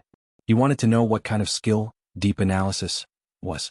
After playing the game for more than 10 years in his previous life, there were very few skills in this game that he did not know. Of course, other than planeswalkers and cards of fate. At this time he felt the Nightsong Tiger's elbow touch him. He raised his head and noticed that the mercenaries below had become restless. Although it was only for a moment, it was enough for him to sense that something was wrong. The long-awaited enemy had arrived. The first to enter the valley were the Lizardmen's dragon hunters. There were about 30 of them. Stepping on the cold rocks under the moonlight, they soon crossed the bottom of the valley. Then came a large number of Lizardmen infantry carrying spears and crossbows. Because they were not a regular army, these monsters did not have any neat equipment, nor did they have any flags. The division leaders wore armbands and commanded the troops nearby to maintain order. They were shouting and making unclear high-frequency calls so that the disorderly monsters would not scatter the formation too much. Because this place was still far from the place where the scouts had reported that they had encountered the humans, the Lizardmen did not spread out their formation. Instead, they maintained 2 or 3 rows as they passed through the valley. The mercenaries looked back at Brando and waited for him to give the order to attack. But Brando shook his head and told them to let go of the first half of the Lizardmen army. It was not the time to attack yet. Soon the Dark Bishop entered the battlefield. Because he was not a physical class, he did not appear at the front or the sides of the formation. Instead, he was surrounded by a group of disciples of the Black Flames. Brando did not even need to think to know that they were all high-ranked disciples. He also saw a few tall one-armed demons walking in the middle of these disciples. They were Bacheza. Legend said that if a warrior's soul fell into hell, they would become a Bacheza demon. They were also one of the few low-ranked demons that had strong offensive abilities. The first half of the Lizardmen army had already been let go. Brando suddenly looked around and asked, "Where is Amandina?" Miss Amandina was called away by Miss Roman. The Nightsong Tiger replied. The young man replied with an, "Oh." He was still a little worried that Roman, that damned girl, would cause some trouble without anyone to control her. But when he heard that Amandina was with her, he felt a little more at ease. The only thing left was to deal with the upcoming battle. He stared at the valley. The Lizardmen did not notice the killing intent hidden on the hillside at all. The young man pulled out his sword. The blade was dark and did not reflect any light. He pointed the sword downwards. This was the signal to attack. The night's massacre began with the powerful vibrations of the 4-armed crossbow strings. The mercenaries placed the handles of these weapons on their shoulders and aimed at their preys. They clenched their teeth and pulled the trigger. The metal wire quickly returned to its original state after losing its restraints. Clang clang. A series of muffled sounds rang out. At the same time, a cloud of dust rose from the crossbow. At the same time, the elastic potential energy of the crossbow was transformed into a powerful kinetic energy. The battle had begun. From the Lizardmen's point of view, a dozen lines extended from the forest on one side of the slope, accompanied by a series of muffled noises. They only had time to turn their heads before they saw more than 10 of their comrades fall to the ground. They were all armed with crossbows. Although most of these Lizardmen were not killed by the crossbow bolts, the huge impact of the crossbow bolts still caused them to lose their ability to fight for a while. Ambush. The Lizardmen who had not fully evolved instinctively wanted to enter battle mode, but the second wave of attacks came as expected. The Lizardmen crossbowmen who were capable of long-range attacks were targeted one by one. Panic descended upon the Lizardmen like a calamity. The bushes on the hillside parted to the left and right, and a row of elven warriors wearing silver armor and wielding double-ended swords came out from behind. Although there were only 20 of them, they moved in an orderly manner as if they were still on the battlefield 7 centuries ago. Behind them was the army of the Silver Elf Empire, Heron. They were imposing. The low-ranking Dark Bishop of the Blackfire Church was shocked when he saw this scene.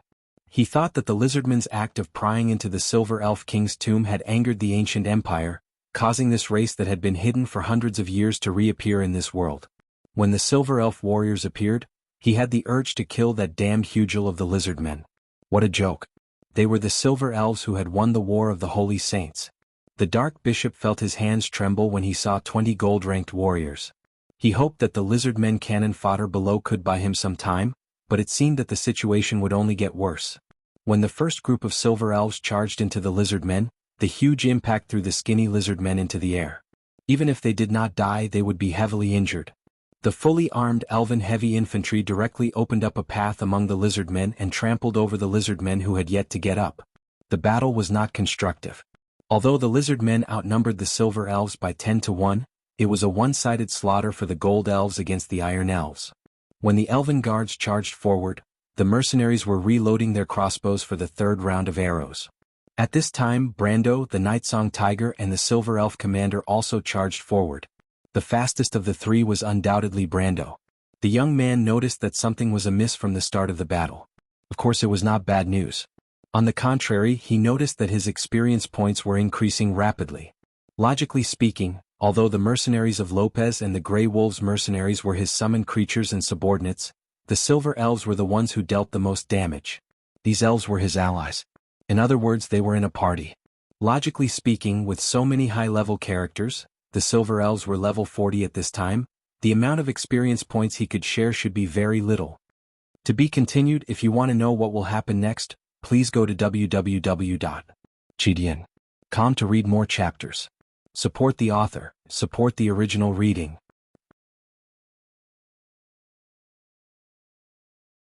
Chapter 177. But after a short pause, he finally realized what was going on. Holy shit, a perfect story with bonus EXP. So there really is such a thing. He could no longer sit still and activated his charge skill. Like a blur, he passed by the Nightsong Tiger, the Elven commander, the mercenaries, and the Elven guards and stopped in front of a row of Lizardmen spearmen. He raised his head and saw a row of Lizardmen soldiers approaching him. Good timing. Brando shouted in his mind. He raised his sword and blocked the two spears that were coming at him with a clang. Even though he was level 24, his combat power was far beyond that of a normal level 30 NPC. The Lizardmen spearmen were level 19 monsters and they were no match for him. Brando did not even need to look at the enemy's appearance. He immediately used Strength Burst, and the two Lizardmen spearmen screamed and flew backward. The young man took another step forward and pulled the sword from right to left with both hands. The wind pressure seemed to have dislocated the space in an instant, and a 7-meter-long transparent ripple whizzed across the upper half of the Lizardmen's bodies. It was like the scenery he saw in the mountains of Grimoires, where the wind blew through the mountain meadows, causing the grass to fall back. A number appeared in his vision, and the Lizardmen in front of him were split into two and fell backward.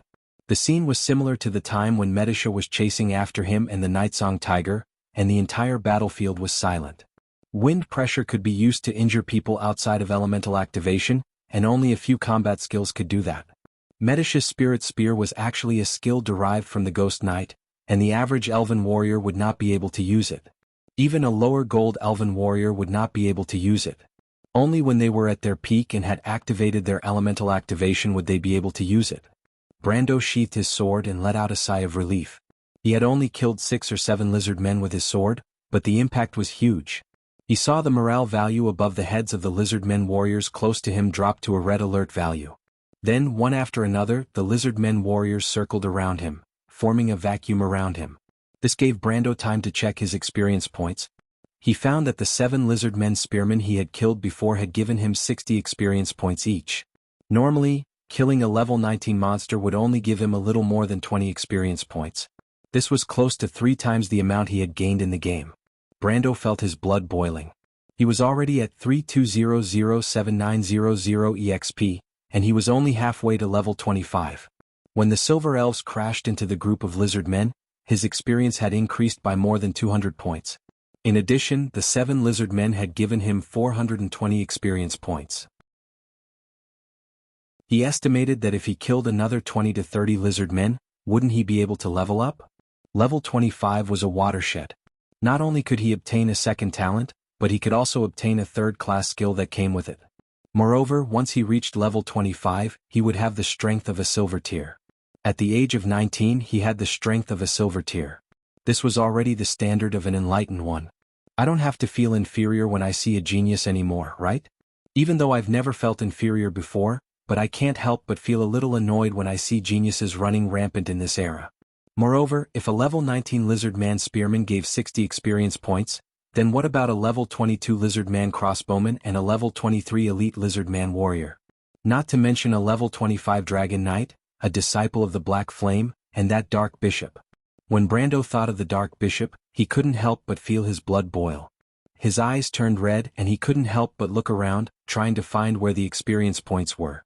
However, the first thing Brando saw was a group of high-grade disciples of the Black Flame surging forward like a tidal wave.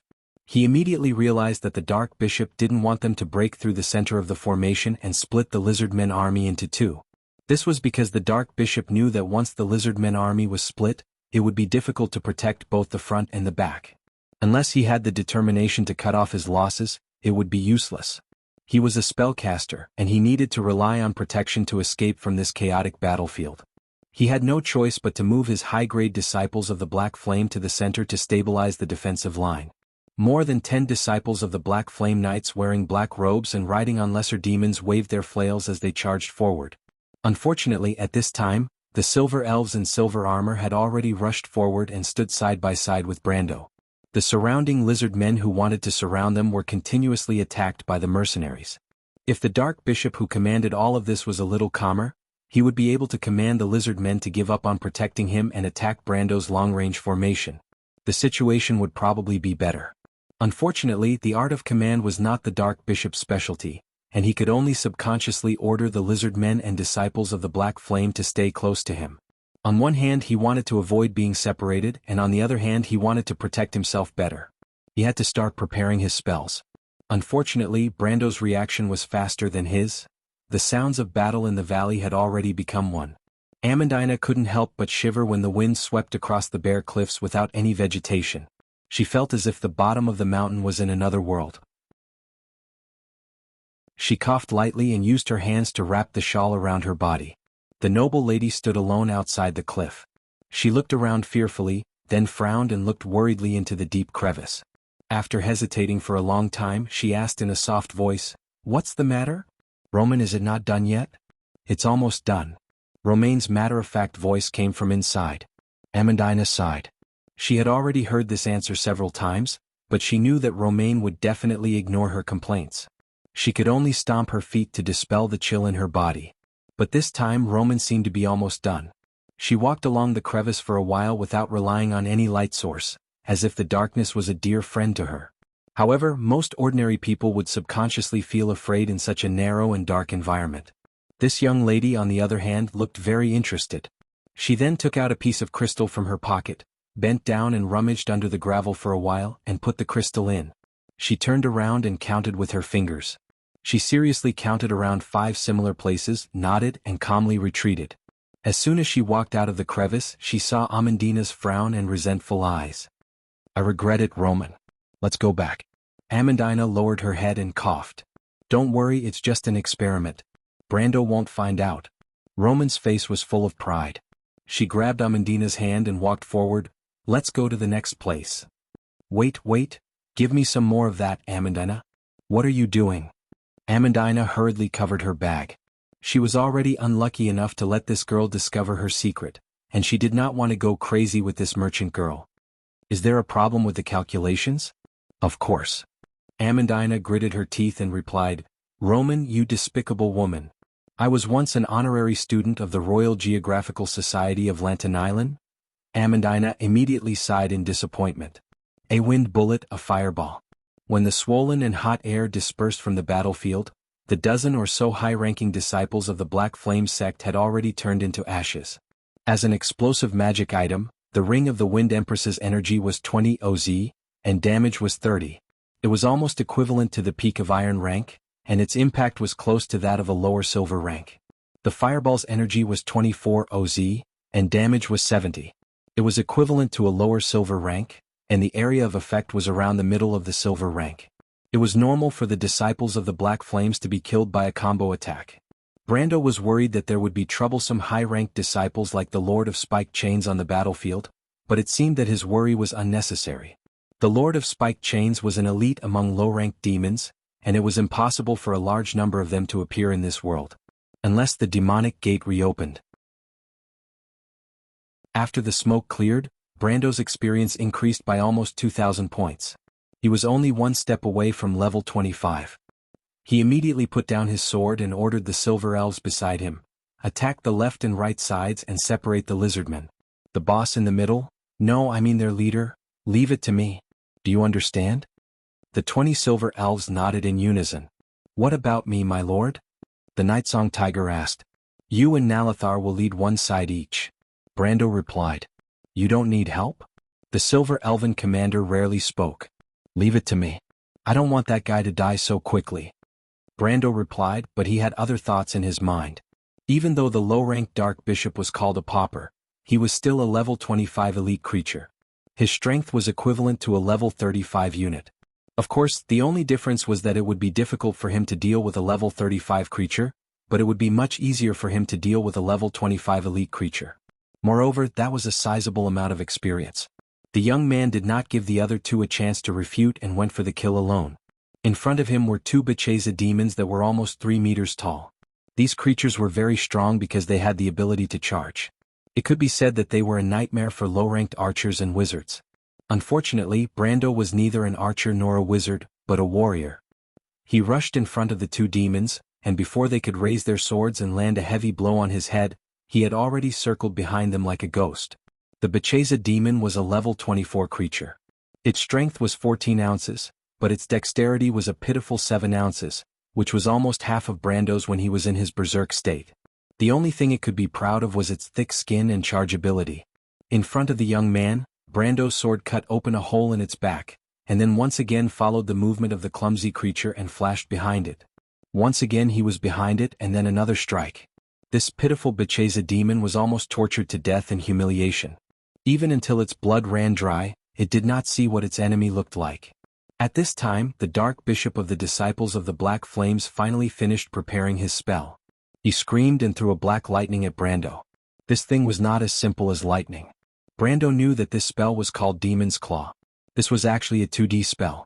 Its main effect was to cause damage. It used the dark element to transform into hellfire damage. Then there was the following deceleration.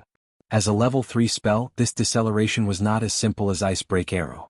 On the contrary, it would firmly fix the person to the ground. If your strength did not exceed 40 ounces, then you would have to be prepared to be beaten within a minute and a half.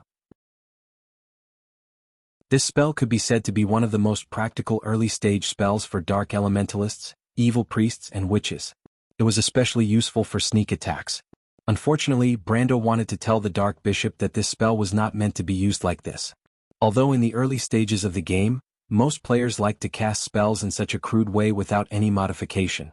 But in fact, the best way to use this spell was to use a light-bending spell to hide all of its light effects, or simply use it at close range. This was because this demon's claw needed to be aimed.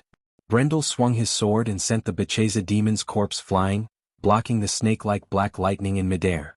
The lightning struck the Bacheza demon's body and immediately exploded into tens of thousands of black electric arcs that swept across the two sides of the cold corpse, locking it to the ground. The whole process was as black as ink and the scene was spectacular. Unfortunately, the spell's effect was 0 against the real target. At this moment, Brando had already raised his long sword. Strength burst, and the Ghost Knight's crystal's 30-ounce strength directly sent the remaining Bacheza demon's head and arm flying into the air. He took a deep breath. Even though Strength Burst was powerful, it also consumed a lot of stamina. Fortunately, when the ball of light from the demon entered his body, a warm current immediately flowed from his heart to his limbs and bones. A row of green words immediately appeared on the young man's retina. Character has reached level 25, entering the stage of activating fate. Character has obtained the skill Frontal Breakthrough. Frontal Breakthrough, level 0.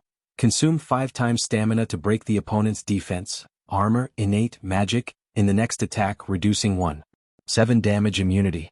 Detected a fate item Golden Truth of Fate, nearby. Do you wish to activate the fate talent, Golden Revelation? Brando was stunned. What kind of joke was this? He hurriedly shook his head. No, I refuse to activate it. P.S. Corrected a mistake. First, it was mentioned in the previous chapter that the main character was level 23, but he was actually level 24. I forgot to check his stats when writing, so now I have to correct it. Thus, Brando will be able to activate the Fate talent at level 25. Also, when I arrived at my uncle's house, I thought that I wouldn't be able to write 3 chapters today, but in the end I still managed to write it. 233. To be continued. If you want to know what happened next, please go to www.chidian.com. There are even more chapters. You're tuning in to the Han Li's Wuxia Chronicles YouTube channel.